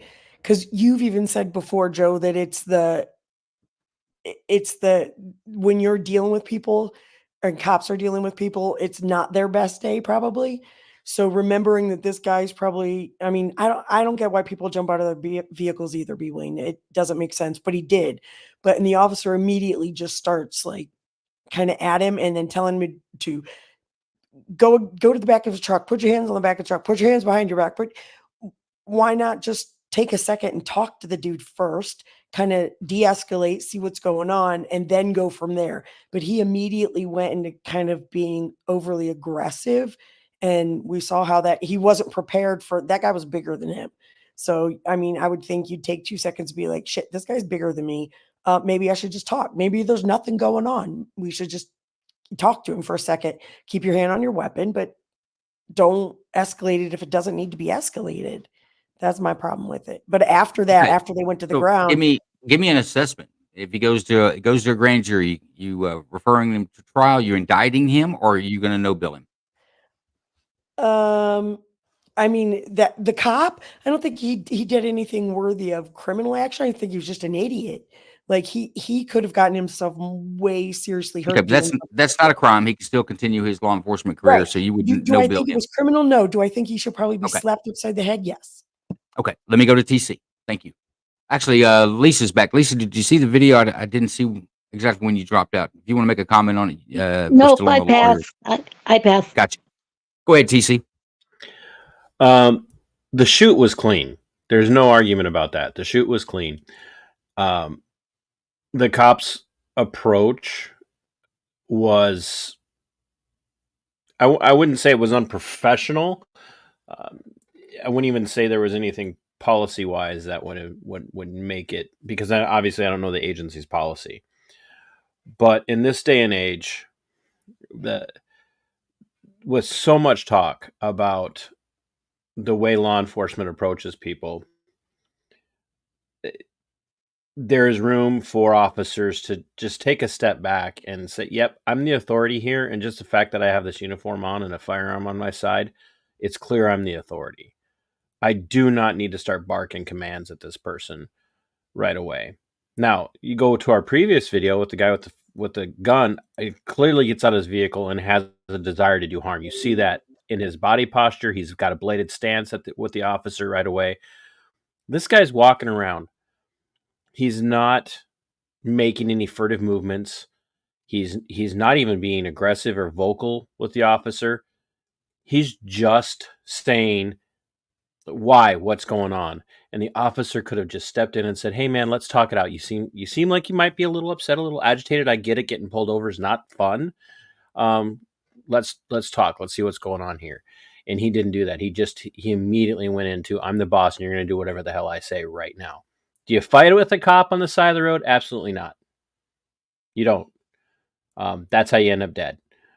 And that's what we saw here. Okay, so you're saying clean shoot, but you would have preferred the officer to handle maybe some verbal judo and other things that may have avoided. You think could have made it Absolutely. different Everybody outcome. goes home safe at the end of that. Okay, I see your hand up, James. I'm gonna come back to you real quick, and then we're gonna go into go to John from North Carolina. But go ahead, James. All right. Well, the thing that I was having trouble articulating before is it seemed to me like the guy might have been partially deaf, because he said at one point that he didn't hear the officer. And if he stepped out of his vehicle in a fairly nonchalant manner, as it seemed like it was in the very beginning of the video, he may not have heard that he was getting pulled over in the first place. Okay, so you think it was a misunderstanding that he wasn't aware that this police officer had created a constructive custody situation with him. Yeah, that's exactly it. Okay, go ahead, John. Oh boy. When you step out of your vehicle, and B just nailed it. I don't know of a state that doesn't say, when you get pulled over by a law enforcement officer, stay in your vehicle, let the law enforcement officer approach you. When you come out of your vehicle, and we have seen it in the other videos, 9 times out of 10, it don't end well. So number one, he steps out of his vehicle. Now he may have had a hearing impairment. I don't know. But to me, it seemed like he wasn't listening for whatever reason. And then when he does come back to the back of the vehicle, the first thing he wants to do, he is not acknowledging that law enforcement officer as any kind of authority. Let me get my phone. The hell with your phone. We can deal with that in a minute. That right there, how many times have people said, well, let me go get my phone, and then we're in a pursuit, to Jason's point, then you're endangering the community. When he steps out of his vehicle, he may have been thinking that he's in charge. Well, no. How many times have we said that law enforcement officers have to take charge of the scene, of the situation, of the stop? I don't have an issue whatsoever with how the officer approached him. If he didn't have anything to hide, if he did not have any issues, he should have complied with the officer, said, yeah, here's my hands. He was only being detained. but it quickly showed what his intentions were from the get go. So I don't have it. I don't have an issue with the way the officer approached it. Me personally, I damn sure don't have an issue with the shoot. Okay. I just I have one thing I want to add to this, and Go ahead. John, I hope you know, John. I actually really respect how measured you always are, because there aren't a lot of people that are as measured as you. But here's one thing I'm tired of hearing people say: if you don't have anything to hide, no, that's not what the Constitution says. The Constitution says I don't have to reveal anything to you. And I hear this, whether it's where are you going, what are you doing, where are you, where are you coming from, all of that. Like, no, it's like I don't have to cooperate with you. I don't have to fight you, and I shouldn't fight you, and he shouldn't have put his hands on the cop. But this idea of you don't have anything to hide, just cooperate. No, that's not my duty at But are all. we going to have court on the side of the road? Or are we going to have There, court there, in the judicial system? no, John, I appreciate what you're saying, but outside of having to give over my driver's license, my insurance, and my proof of registration, or get out of the car when you tell me to get out of the car, I don't have to comply with anything you say. John, are you saying that? Are you saying this dude was hinky, and you ain't hinky unless you got a reason to be hinky? Is that what you're trying to say?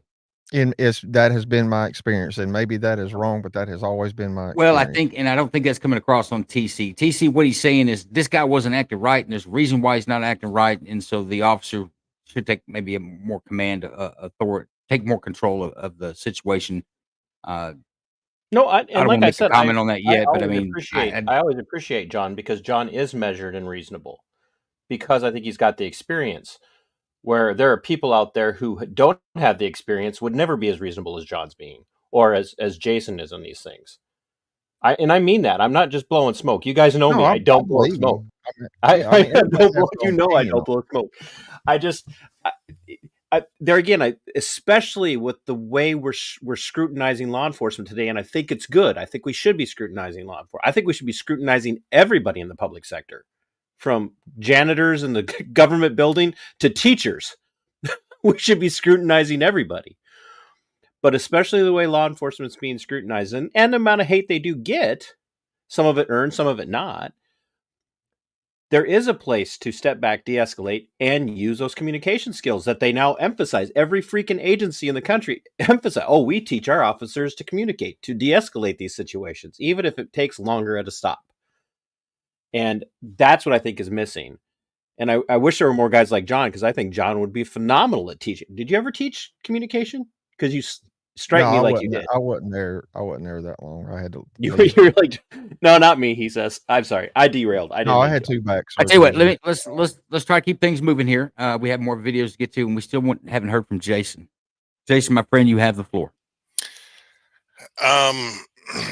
I agree with John. I think people are missing the point here that if I don't care if it's a traffic stop or a domestic, whatever you go to, the first thing a police officer does is make the scene safe. And if that means you have an unruly person, and quite frankly, I agree with John on this one, and I've been doing this for a long goddamn time. Anybody who jumps out of a car, my hair in the back of my neck jumps up, because most normal people don't do that. The fact he got out of the car, I think he wasn't aggressive enough. If I was him, I would have been dropping swear words. Get the F back in the car. Take control of that scene. You can come down after that point and explain why, but you have to make that scene safe. The driver controlled that scene, not the cop. And I don't think they're fighting if the cop actually had a better officer presence and a better, like, I'm in charge here. It's my stop. This one too, the guy dictated the next 4 or 5 actions because of his actions, and the cop is responding to them. So in my opinion, if I'm in that spot and I see somebody get out of the car, I'm being very forceful, very authoritative, and I'm controlling that scene because I want everybody to be safe. Once I get my level of comfort to that safety point, then I'm going to start de-escalating. But I need it safe first. And that's where these problems start from. And that's the problem right now is law enforcement is scared to do it. And that's why people are getting hurt. We got to go back to, you get pulled over, 10 and 2 on the wheel. Hi, officer, how you doing? We don't need this other shit. Just, you got pulled over. You know, just let's see where this goes. But, and that's, yeah, I would have been more aggressive, to be honest with you, to take control of that scene. So everybody's safe. I don't disagree. I didn't like the way the officer, when he knew that, first off, let's go back to on the streets. We called it, I don't know what you guys call it. Everyone, you guys are law enforcement officers, will have a term for this, but it's hinky. When somebody just, they're still in that decision process. They don't know if they're going to run. They don't know if they're going to fight. They don't know if they're going to comply, but you can see the wheels turning in their head. He gets out of the car, and I don't think he's in a foreign neighborhood. I think he's in his neighborhood. He walks out the middle of the street and kind of back to the officer. As the officer's talking to him, it's almost like his attention's somewhere else. It's like a forceful, I'm ignoring you. I won't give you all my attention, but they're still trying to figure it out. Oh, I didn't hear you. Where's my phone? I need my phone. Everything is to push it away. Something was hinky about this guy, and I agree with Jason. He needed to take better control. I didn't like the way tactically, I didn't like the way the officer stood squared up with this guy. He's bigger than you are. He didn't blade. He could have had an opportunity to, if the assailant wanted to come towards him, just give him his one arm and he could deploy taser or deadly force if he needed to at that point and remain on his feet. But I agree with Jason. I think he should have been more forceful and a little better on the tactical side. But I don't want to spend too much time on that one because, look, this is going to be the premiere video that's coming up right now. I need everybody to pay attention to it and listen closely. You this say is that for every video close to the end, and then it turns into a shit show. No, the shit show is the discussion afterwards. I'm sorry, TC. I should have made that clear earlier. The videos are always great. Here we go. This is a good one. You're going to like it. Here we go.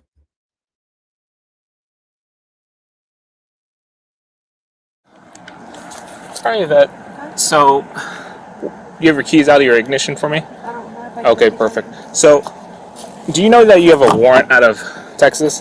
No, sir. Okay. So, will you open the door for me?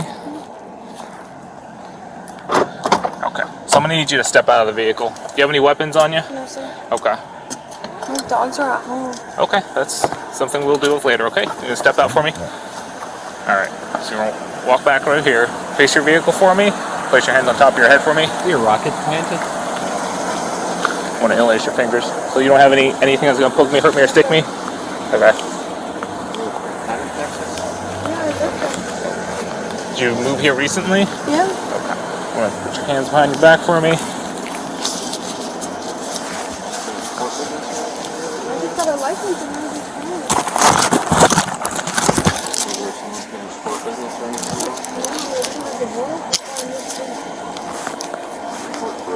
confirmation process to make sure that everything works.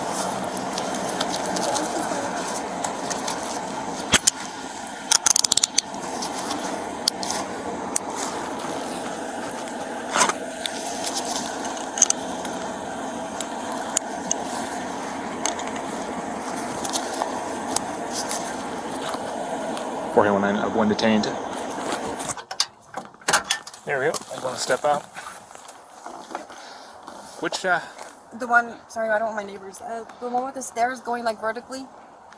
Like the first one? yeah, that one right there? Yeah. Okay. Well, we're just got the, do you have keys or is it? I can go into the garage. Okay. You can just push it up.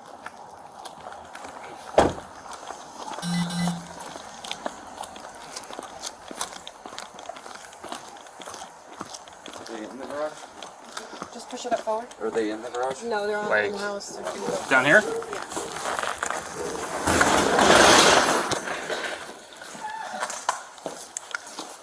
Are they friendly enough? Yeah. Okay. Where are you gonna? Oh.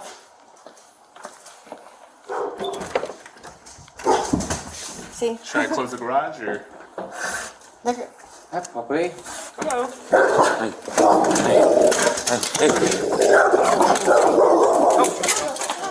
Sit. Sit. Oh. Good dog. Good dog.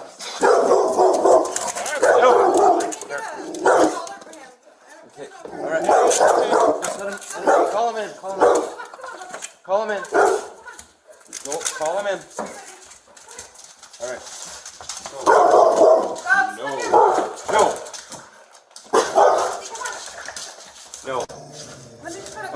come back out here real quick. Come back out here, Free. He just wants. Hey. Good dog. Oh, hey. Okay, Bubba. Come on. All right. Stay. No. Go for a walk. Go for a walk. He's a nice one. Boy. Go, Steve, Bubba. Come on. Come on, go, Steve. Nope. No. All right. We're gonna come back out. Take this one off. Is there another one? Just take the. This one? All right. You got it. And then for Hi, buddy. Hey. Hey, buddy. no. Hi. Hi. Let's go for a walk. Let's go for a walk. Come on. Good boy. Good boy. Good boy. Oh, hello. Hi. Good boy. Hi.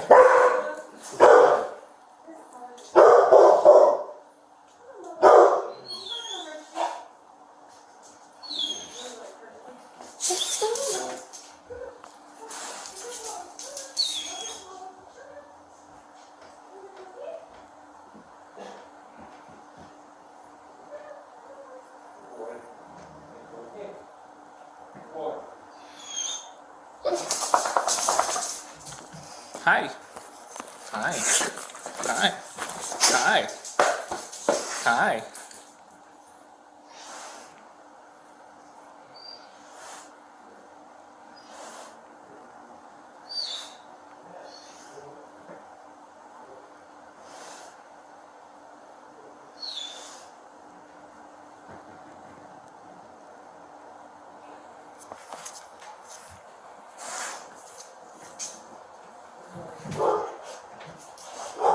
Hi.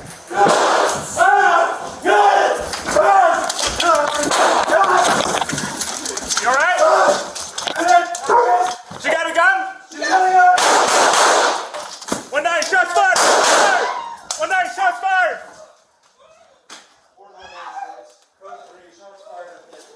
Drop the gun or you're gonna get shot again! Drop the gun! Drop the gun now! Drop the gun! It's gonna be a female armed with a gun. I got one down. Start me medics. Start me code 0. Drop the gun! Drop the gun now!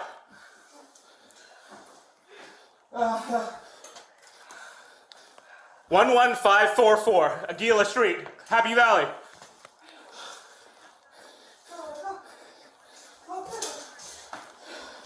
Drop the gun!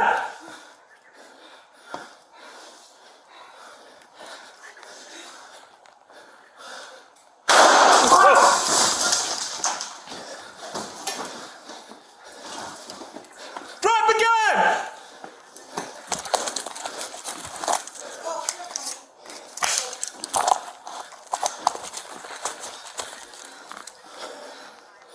You're gonna get shot! Drop the gun now! Drop the gun now! You're gonna get shot!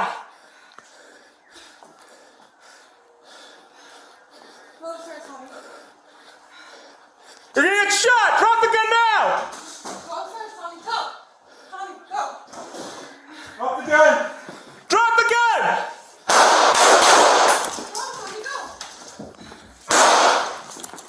Drop the gun! Drop the gun!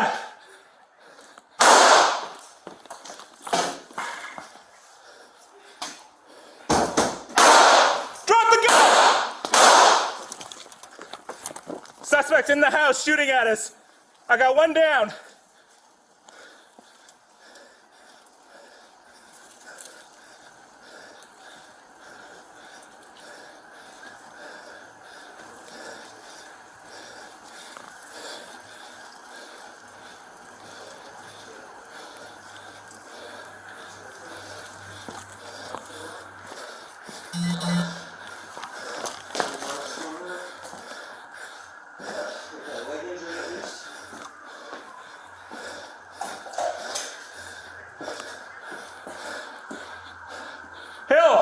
You all right? No, I need a tourniquet. All right. Is she down? Just stand by. Okay. One night, give me a shield. I need to get to my partner.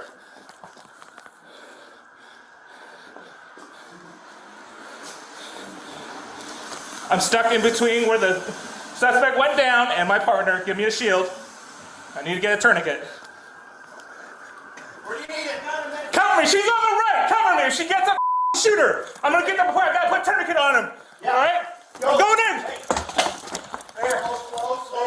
On the right. On the right. On the right. I got her at gunpoint. Okay, I got her. Right here. Else the house. Sheriff's office, anywhere else down! She should be the only one in the house. Hey, we got one down right here. The stairs aren't clear up yet. I might have been hitting the arm too. Hey, who Okay. else is in here? Where's he at?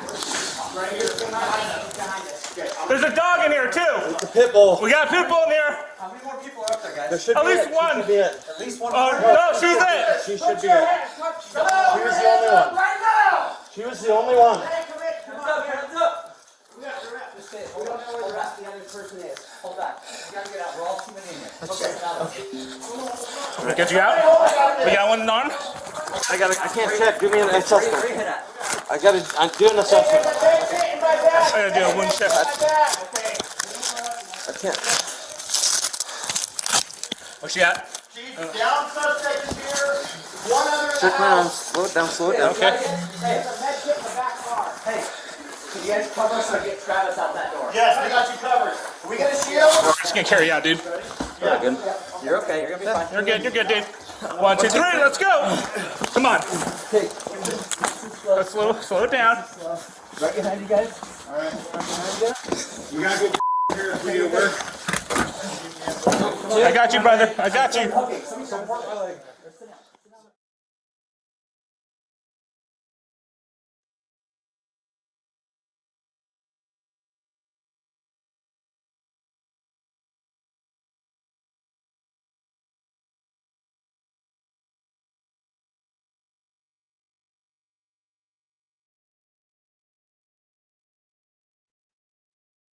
Wow. Okay.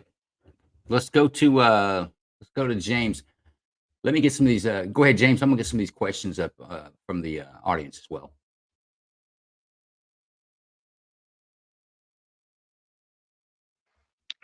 Well, that certainly is an awful lot to digest there. Holy hell. I have no idea why the officers would agree to go to her house. That was just stupid. And it seems like they let her out of their sight for a while. What in the hell were they thinking? If that's a question to me, I don't have an answer for you. So, Yeah, no. what do you think? Bad tactics, bad decision, maybe some not so smart decisions by the officers. Oh yeah, very much so. That was a very friendly pit bull, though. So I'll give it that. Yeah, he was chaperoned during the entire gunfight, so he was safe. Let's go to Bruce Wayne. Give us comments.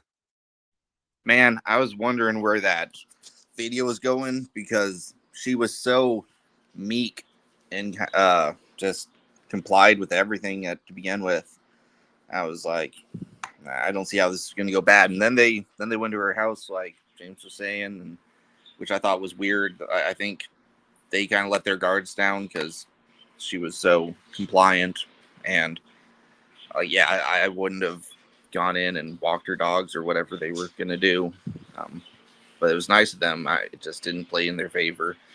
And so is there footage of the officer who was shot? Because I heard they said I looked. I couldn't find it. There was a male subject that was also in the house that they didn't know about. But was it her that was shooting from behind her back? Yes. She was handcuffed and she was in the gunfight. Did you catch that she was wanted out of Texas for embezzling $1.6 million from Ector County, which is Odessa, Midland area? It's pretty hardcore for a white collar criminal, but yeah, she got 10 years. She got 10 years for aggravated assault on a police officer in Oregon. I bet when she got back to Texas, or when she gets back to Texas, that her sentence will be a little heavier than 10 years just for embezzlement. Good. Yeah. No, that was a great video. I assume the officer survived. So. Yeah, I think officers did survive, and I think that the shooter survived as well. So you're saying bad police tactics, bad decision, same as James. You're in agreement. Yeah. No, great video. And definitely justified shoot or use of force, I should say. Yeah. Okay. Let's go to Big Ron. Big Ron, what's your comments on this one? There's a lot that happened in that video. I just don't understand why they'd let her back in the house. That, in my mind, that was a bad decision on the Leo's faults. But yeah, I'm gonna say good shoot on that one. But yeah, she should have never gone back in that house. Okay. I want to go to let's go to Lawyer Joe. Give it to us, Lawyer Joe. Okay, first, I'm glad you didn't have a video where the dogs got shot, because that I would have had to find you. And yes, me too. We'd have fought. And I see Vet had made the comment that you better hope nothing like happened to the dog. So we're okay with that. But this, yeah, I do know Joe does not make these videos. He just records them and I plays know, them. So but I'm not responsible for its content. you know that this Joe can't handle shit happening to dogs. So we all know that's where my complete irrational shit comes in. But anyway, I don't understand the going back to her house thing.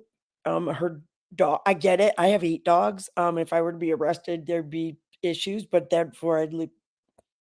I don't know. If I would expect the cops to be like, all right, you were going to go book you and then we'll talk about it. All right, I get it.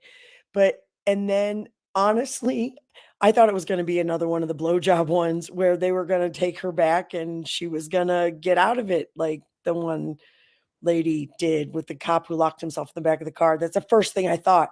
I'm like, this is going to turn into another one of the blowjobs for release. And then how did she get in and get a gun with the other cops standing there? This is where I'm totally lost. Okay, so you're in agreement with everyone else that poor tactics, poor decisions on law enforcement all the way around. But I mean, the shooting was obviously good because she was shot first, but it was really bad decision making. Okay, we're at 100%, and we're going to Lisa. Lisa, your thoughts? I just felt like I went through the Twilight Zone. I know you said to pay attention, and I tried really hard. It's a Friday night. I get it. Okay, I'm tired, but I don't know. I don't know how the hell they got from the traffic stop to the friggin' house. That was bizarre, man. I'm just saying. I believe it was by vehicle counselor. I think they got there by means of transportation. They followed the road. that was off the wall. But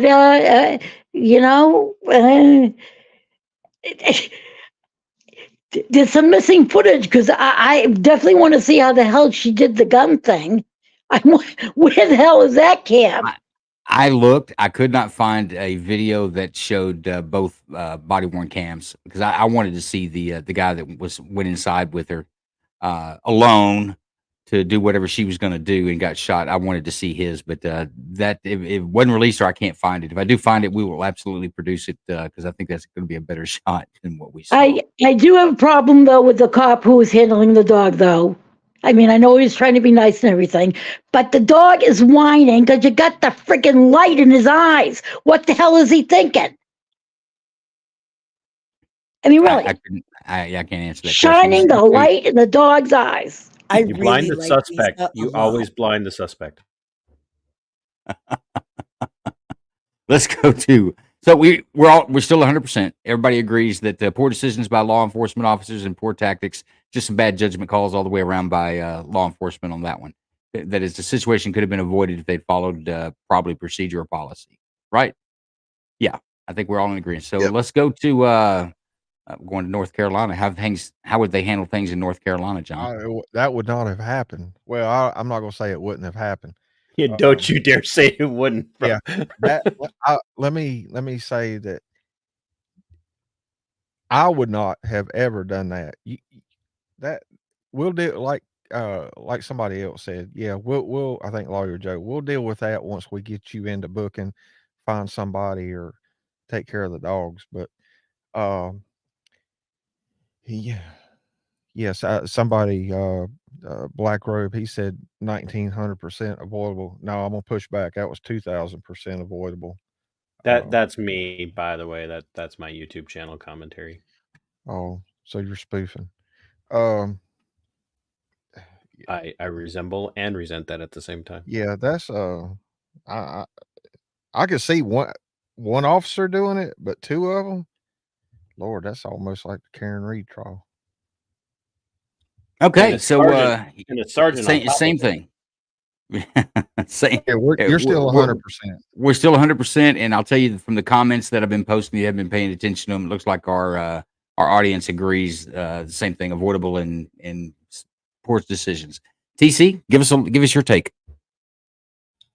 Yeah, as I said in the chat, 1900. I'll up it to 2000% avoidable. 2000% responsibility goes on the officers, and I'll even tell you this: she had no right to shoot. The officers should never work in law enforcement again after this move, ever. They should be gone, permanently gone from the law enforcement community. I guarantee you, if that had been a really nice guy, a feminine man or a big burly guy, that they would have never taken him back to his house to take care of his dogs. She got charmed. I don't know if it's charmed, but I think there's a reality in which, like, especially male officers, but are just like, oh, what could possibly go wrong in this situation? And we found out, and not only did the officer almost lose his life, but because of their pure, I mean, it's not even a lack of judgment. It's just like, really, it's like, that's negativity. That's absolutely piss poor judgment decision making. She almost died because of their really bad decision making. And even being convicted, I think she's got a legitimate lawsuit against them. And it was, yeah. What's it going to be? That you allowed me to get a gun and shoot back at you, and then you shot me because I was shooting at you? I mean, I don't see a lawsuit, man. She's got to be culpable for some of this. No, she is culpable, and she should do prison time. Absolutely should do prison time. I'm not arguing that. But those officers should have never, that's begging. Her safety, the minute they put her in cuffs, her safety, and not just their safety, her safety is their responsibility. And they did not do that. You're right, but I think honestly, the officer that got shot's probably got a better lawsuit against this department for lack of training. To be quite honest with you, I don't think that she's got a chance, or she'll file a civil suit for this. She owns it. I don't know. We should. I don't know, Joe, Lisa. I don't know what you guys think. I'm. This makes me livid because it takes good people like John and Jason and you, Joe. I'll throw you in the good category tonight. I appreciate it. Yeah, but you can file a lawsuit. You were gullible. You were nice enough to walk my dogs for whatever reason. I want to sue you. It's not the issue of whether or not they were nice enough. They created the situation, the scenario that allowed that to happen, and something's got to change. Somebody's got to step into that department in this situation, and somebody has to, like heads need to roll, like gone. Yeah, I'm sure there was. I need to move on so we can get some other videos. I'm sorry, I'm not really just trying to cut you off, but we still need to finish this, and I want to get to one more. But before veteran said, "Dude is out there. You wanted them to be nicer last video. Too nice tonight. Too nice, not nice enough." No, there is a freaking balance, veteran LT. There is a balance, and this was not nice. This was gullible stupidity, negligent stupidity, not nice. Not you know what I think? I actually think that they had an ulterior motive for going back to the house, and I'm not even going to read into that, and I get no, what you're but I'll saying. tell you why. Because she was so nice and compliant. I'm thinking they were going back for Nookie. I won't even go that far. And Well, I that's appreciate what you're saying, but that camera might have gotten in the way of all that, but who knows? But actually, TC, I will concede to your point that care, custody, control, and safety of a person in custody, it does belong to the agency. And I can see an attorney structuring an argument that they allowed her to put herself and others in danger with their decisions. But I know don't it know sounds that a out jury there, would but give it's it to them. it's just absolutely true. Before you go on, Joe, can I make a very short comment on this? It is your turn, sir. Go. All right. I love the fact that you played this video, because I'm gonna put this at a more of a law enforcement point of view on situation by situation by situation. The last video that was played, a lot of people talked about the officer was too aggressive, and in my mind, he wasn't aggressive enough. And I'm going back to controlling the scene, and in this case, the officers actually created the scene.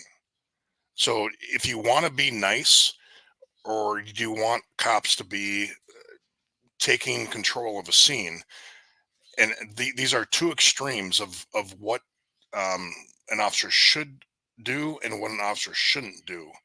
And the officers created this moment, point blank. I've never brought anybody back to their house after a search warrant. It never should have happened. I agree with all that. But I also think people need to really take note that you never know who in the blue hell you're dealing with.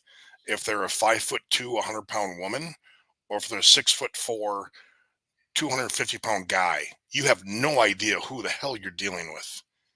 They don't have the background at that time. And they walked into a very evil person whose appearance doesn't appear evil, and they paid the price for it.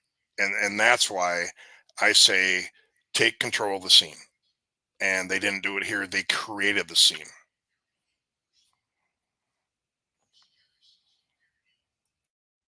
Uh, 100%. I'm not going to dig in. I think everybody understands and agrees that the decision to go back to the house in of itself was not the wisest one. But that PD probably needs to go back and look at their training. I don't think those officers, even after the shots were fired, the guy in the garage still holding the damn dog. He keeps his light on. And when the other officers arrived, his communication I didn't think was where it ought to be. Those other officers walked in the same kill zone, the same spot where this guy gets shot. That's down on the ground as he traverses back to him to give him a tourniquet. They need to tune up on some training there. And those two officers, I don't disagree with you, TC. They should be looked at for hard look whether they need to continue to work in that jurisdiction or as a law enforcement officer. But I want to get to our next video. We're almost at the end here. We're going to get one more in. 911 emergency. Hi, I'm currently getting followed, and I'm going to drive to the police station. Okay, how far away are you? I'm like 3 minutes away. I'm on La Habra Boulevard near Wingstop. Okay, what kind of car is following you? It's a Toyota, an older Toyota. It's all black. Do you have a license plate number? I can't see it. They're like tailgating me. Okay, was there some type of road rage incident, or what happened? I don't know. Like, they've been following me since the freeway. I don't know if I cut them off or anything. I don't know. Oh, okay. Yeah, they've been following me since the freeway. Okay. And every turn I do, they follow me. Okay, have they done anything to you or said anything to you? No. And it's an older model black Toyota. Is it a truck or sedan? It's a sedan. And it's male a male, female driver? It's a male. Anybody else in there with him? No. All right. Have you approached La Habra Boulevard yet? Well, you'll hit Cypress before Euclid. I'm sorry. I'm on Cypress right now. Okay. And he's still behind you? Yeah. Okay. I've been making turns, and he's been following me. Every time I switch a lane, he follows me. Okay, that's fine. But he hasn't said anything or tried to hit your car or anything like that, correct? No, he's just been tailgating me. What kind of car are you in? I'm in the Volkswagen, a blue one, a Passat. A Passat? Yeah. I've never been to the police station. Do I just go to the front on Euclid? Yeah, just pull right in front of the station. So on Euclid, you'll make a right and then just pull over where you see the doors. Hopefully, he'll just continue on. Okay. Are you there? Are you here already? Yeah. I'm outside. Okay. He's still behind me. Okay. Did he pull over? Oh my God. Yeah. Ma'am. Okay. What is he doing? Oh. He's reversing. Okay. Is he? And parking. Reversing and parking? I have my headlights on. Okay. Hold on 1 second. Can anyone come outside? Like, I'm really scared. I'm calling someone right now. I'll just keep you on the line, okay?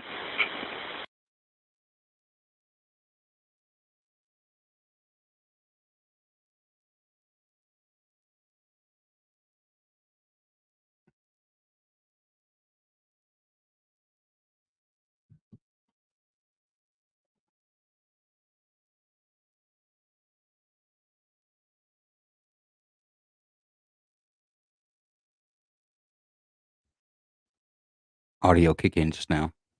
Hi. How's it going? Good. What's going on here? I'm just seeing somebody right now. Okay. Are you associated with these cars? No. Okay. All right. Yeah. Well, they'll get you in a sec, okay? All right. This guy? Hey, geez.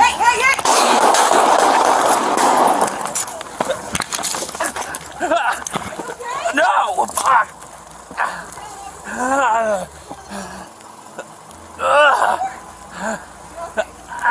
Where you hit? Where you hit? On the chest, fuck! Okay, you're okay. Take a deep breath. Take a deep breath.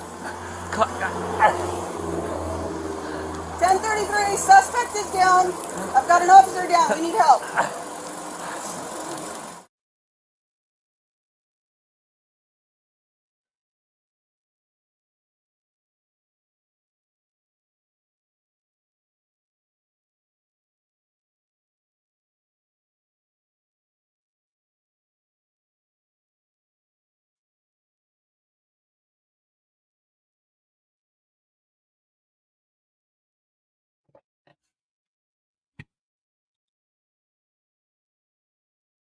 Drop the gun now!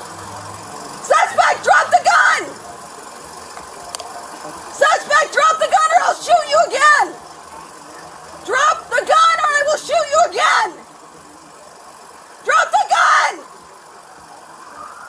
Suspect, drop the gun! The gun's facing into the PD. Anybody standing inside this lobby, be careful. Hey, he's right here. He's got a gun in his hand. He's still moving. Get him out of here. You're good. You're good. You're good. You're good. You're good. Where are you shot at? Where are you shot at? Where are you shot at? Where are you shot at? Where's he shot at? We got more officers. Where's he shot at? Hey, Millward. Millward, where are you shot at? Hey, What? she's okay. She's okay. She's our Hey, caller. get him out of She's our here. caller. Where's he shot at? Where's he He's shot? in the chest. Where? He said in the chest. You're good. You're good. You're good. Hey, he's still got the gun. I can't look. Relax. Hey, get him. Let's get him out. Get him out. Help me drag him out. Hey, you two drag him out. Hi. How's it going? Good. What's going on here? I'm just seeing somebody right now. Okay. Are you associated with these cars? No. Okay. All right. Yeah. Well, they'll get you in a sec, okay? All right. This guy? Hey, geez. Hey!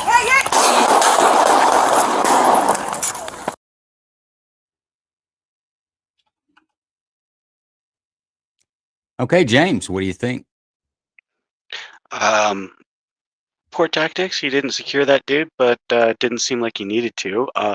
At least initially, the guy was pretty good at his story and good shoot otherwise. Bruce Wayne. Man, that guy's a stone cold psychopath. The way he just that was interesting. I'm really glad that woman followed her instincts and went to the police station, because that guy, nothing good was going to happen there. But it was interesting the way he got out of his car and walked up. Like, I don't know what. Like, that was really interesting. Like, you almost knew he would look less suspicious if he was at the door. That guy was pure evil, and I'm glad we're rid of him. Okay, Bruce. Sorry, Big Ron. Big Ron. What do you think? I think the guy looked like Rufio from Pan, but that's just me. I don't know why the officer didn't secure him. I don't know why he turned his back on him, and I don't know why the police officers that were inside the police station didn't flood out that door to handle that situation. I have a lot of questions on tactics on that one, but it is LA, so. I'm going to tell you that was a police station, not a fire station. Police are out in the streets working. Them places are usually empty unless it's like administrative hours. Actually, I don't give away any tactics. No, don't mess around with a police station. It's full of police, just like a fire station is full of firemen. You just dissed on fire departments without anybody from a fire department here to defend themselves. I will do that. I will do that when it comes to my fire brothers and sisters. So let's go to we're to attorneys. Lawyer Joe, give me your take. I was confused for a while what the hell's going on. Honestly, at first I'm like, I wonder if it's a cop, like an unmarked or low marked car that was following her and she couldn't tell. That's kind of what I was hoping, but it obviously was not that.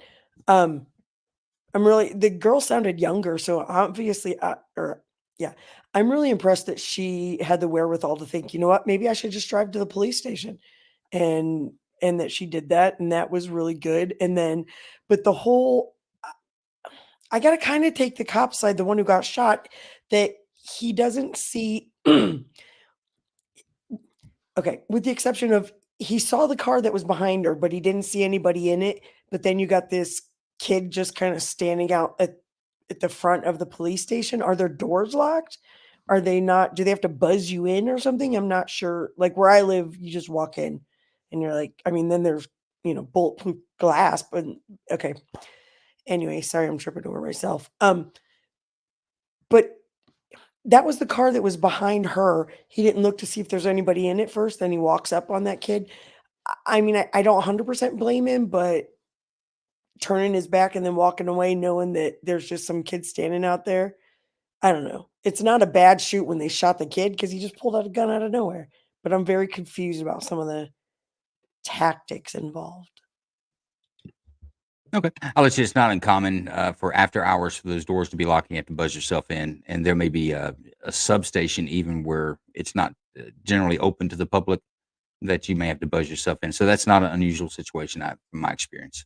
Okay, thanks. Let's go to Lisa. Oh, that's kind of funny. Just right now, I keep on hearing the police outside my house. So I'm thinking there was a problem with the dispatcher.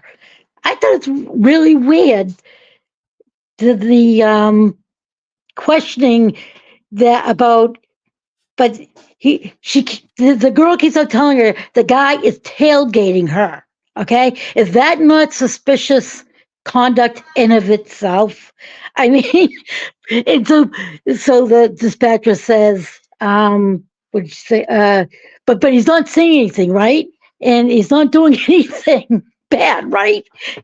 I'm like, that was just very weird. And I was thinking that during all that time that the dispatcher would be able to contact, the police station and have the police already waiting for this situation. And so I think it was handled poorly right from the beginning. I mean, it was a good shoot, but it was really weird. What if I were to tell you that dispatcher kept her engaged and talking on the phone so that she could, you're not hearing it, but she's also relaying that out to marked units to come and try to locate this pair. If they had found them prior to getting to the police station, they would have pulled them over on a traffic stop. But the girl and the suspect got to the police station prior to the law enforcement officers. I'm telling you, unless it's a weekend, you got detectives working in there. That police station is empty. You got dispatchers, maybe a detention officer, maybe a jailer. Okay, because I would have thought that they would have already had someone prepared at the station for when she got there. You know what I mean? But and if it had been a daytime, if if it had been a daytime and it was open, maybe, depending on whether there's a substation. A substation is a place where they're going to come check in for shift, but the police don't police from the police station. They police out in their on patrol. Everybody's going to be on patrol. So I didn't have an issue with the dispatcher. And I'm going to say this one thing to everybody that spoke so far. You're pretty critical. Y'all some critical SOBs. Man. We got got a good question from Chris in the comments. He's asking if the girl was in on it and if it was a setup.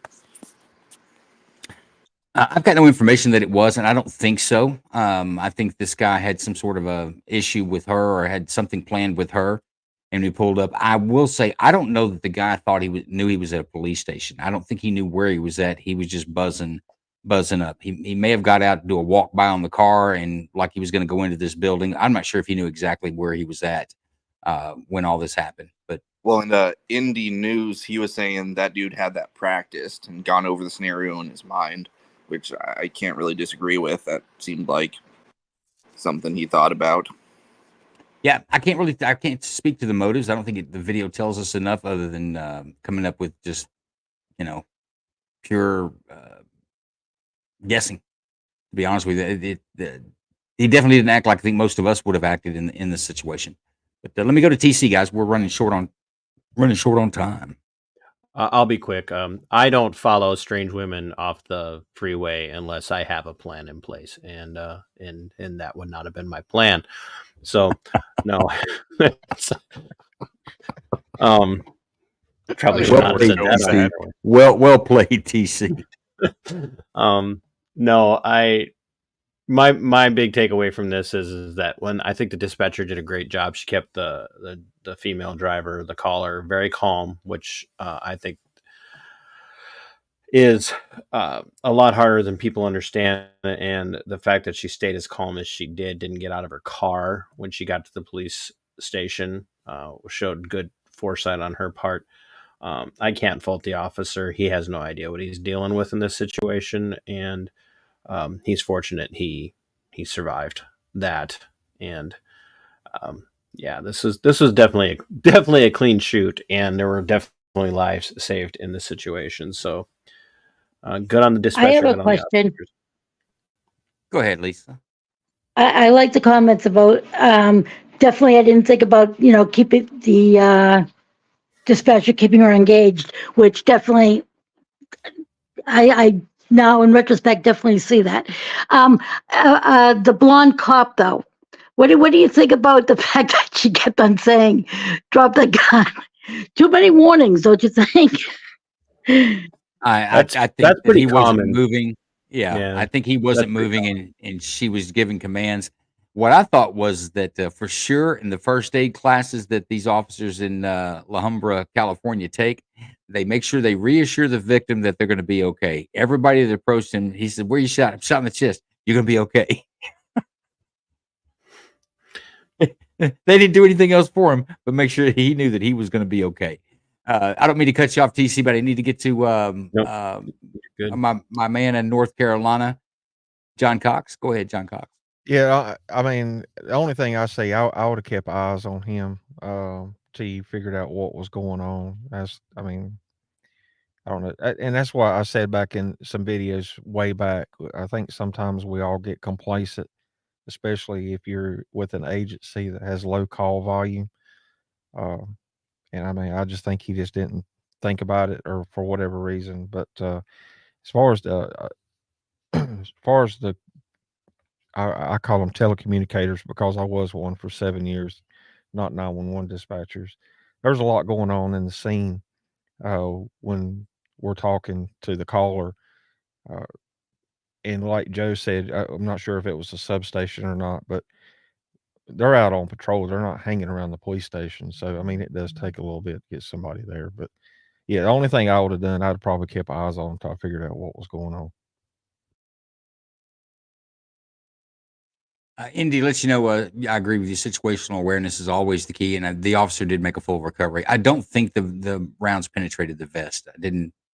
It wasn't very clear, but he made a full recovery, is what they said. And Jason, give us your take, my friend. I agree with John. Based on the information that was coming in from the 911 call, You don't leave a suspect. If that's your suspect, you if that's a domestic, you separate, officer eyes on, you figure out what's going on. And I'm a broken record here tonight, but you make the scene safe. And him walking away did not make the scene safe. So safety comes first, and sometimes that process might seem rude to people, but it's for everybody's safety. And I think that's where law enforcement kind of gets a bad rap, is like, this cop was mean to me, or they swore at me or whatever. But it's we need to make this safe first. If it's a guy getting out of a car, if it's this guy sitting there saying, I'm just here to visit somebody, it doesn't matter. You make it safe first and then investigate. So every one of these videos that tonight, there's a bigger picture. It's a perception of police being rude and a perception of police making a scene safe. Well, we did have the occasion of just police making a damn poor judgment with a handcuffed girl, but I don't disagree with you. Well, in the assessment of one of our attorneys, they were looking for Nookie, so that's a very safe situation. So our attorneys tonight were ambulance chasing. They were looking for a 1983 suit in every damn one we had, and they were angry on the ones they couldn't make a case I on. absolutely was not. They were making up stuff like opposite reverse Karen Reed stuff going on here. They're going to make up some stuff to charge the officers with it to get a lawsuit in. There was a chance there might have been a gun going off in the one video, but it's not what everybody would have assumed. So yeah, but Joe, even the dog call, it's like they didn't make a scene safe; they created an unsafe scene. Take her to jail. She got a warrant.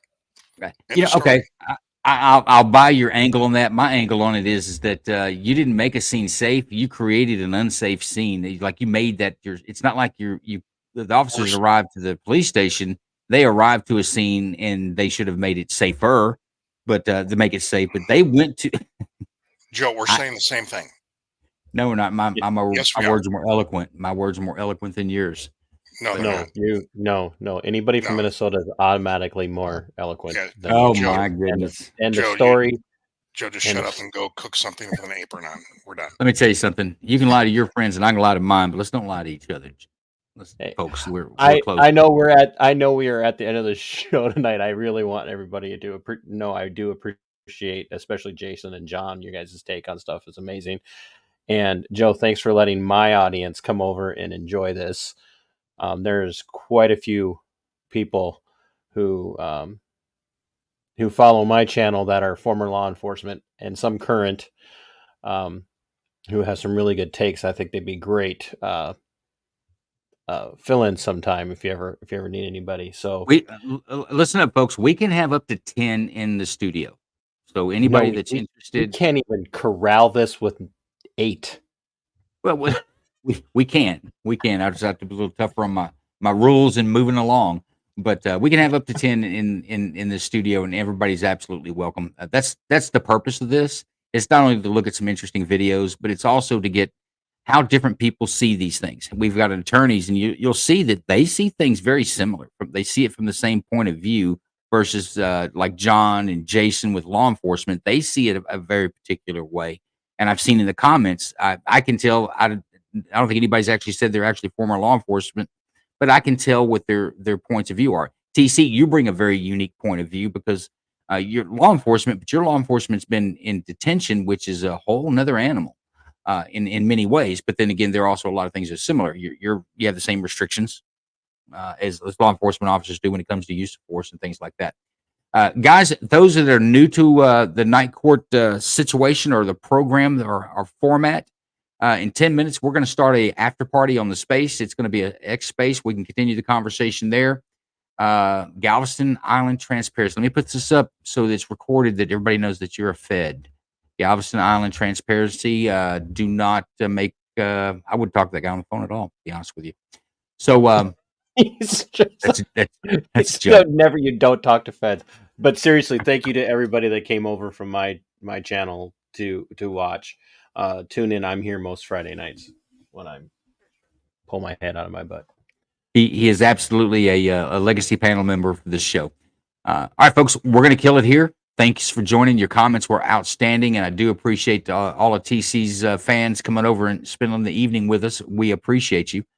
Join us on X. Anybody that's there, give us a follow on there as well, and come join our after party. We're going to keep the conversation up. We're going to beat up on the two attorneys because they've made they've set some traps that I didn't spring during this show, but I absolutely will on the space after party. Thanks, guys. Bring your game, Lawyer Joe.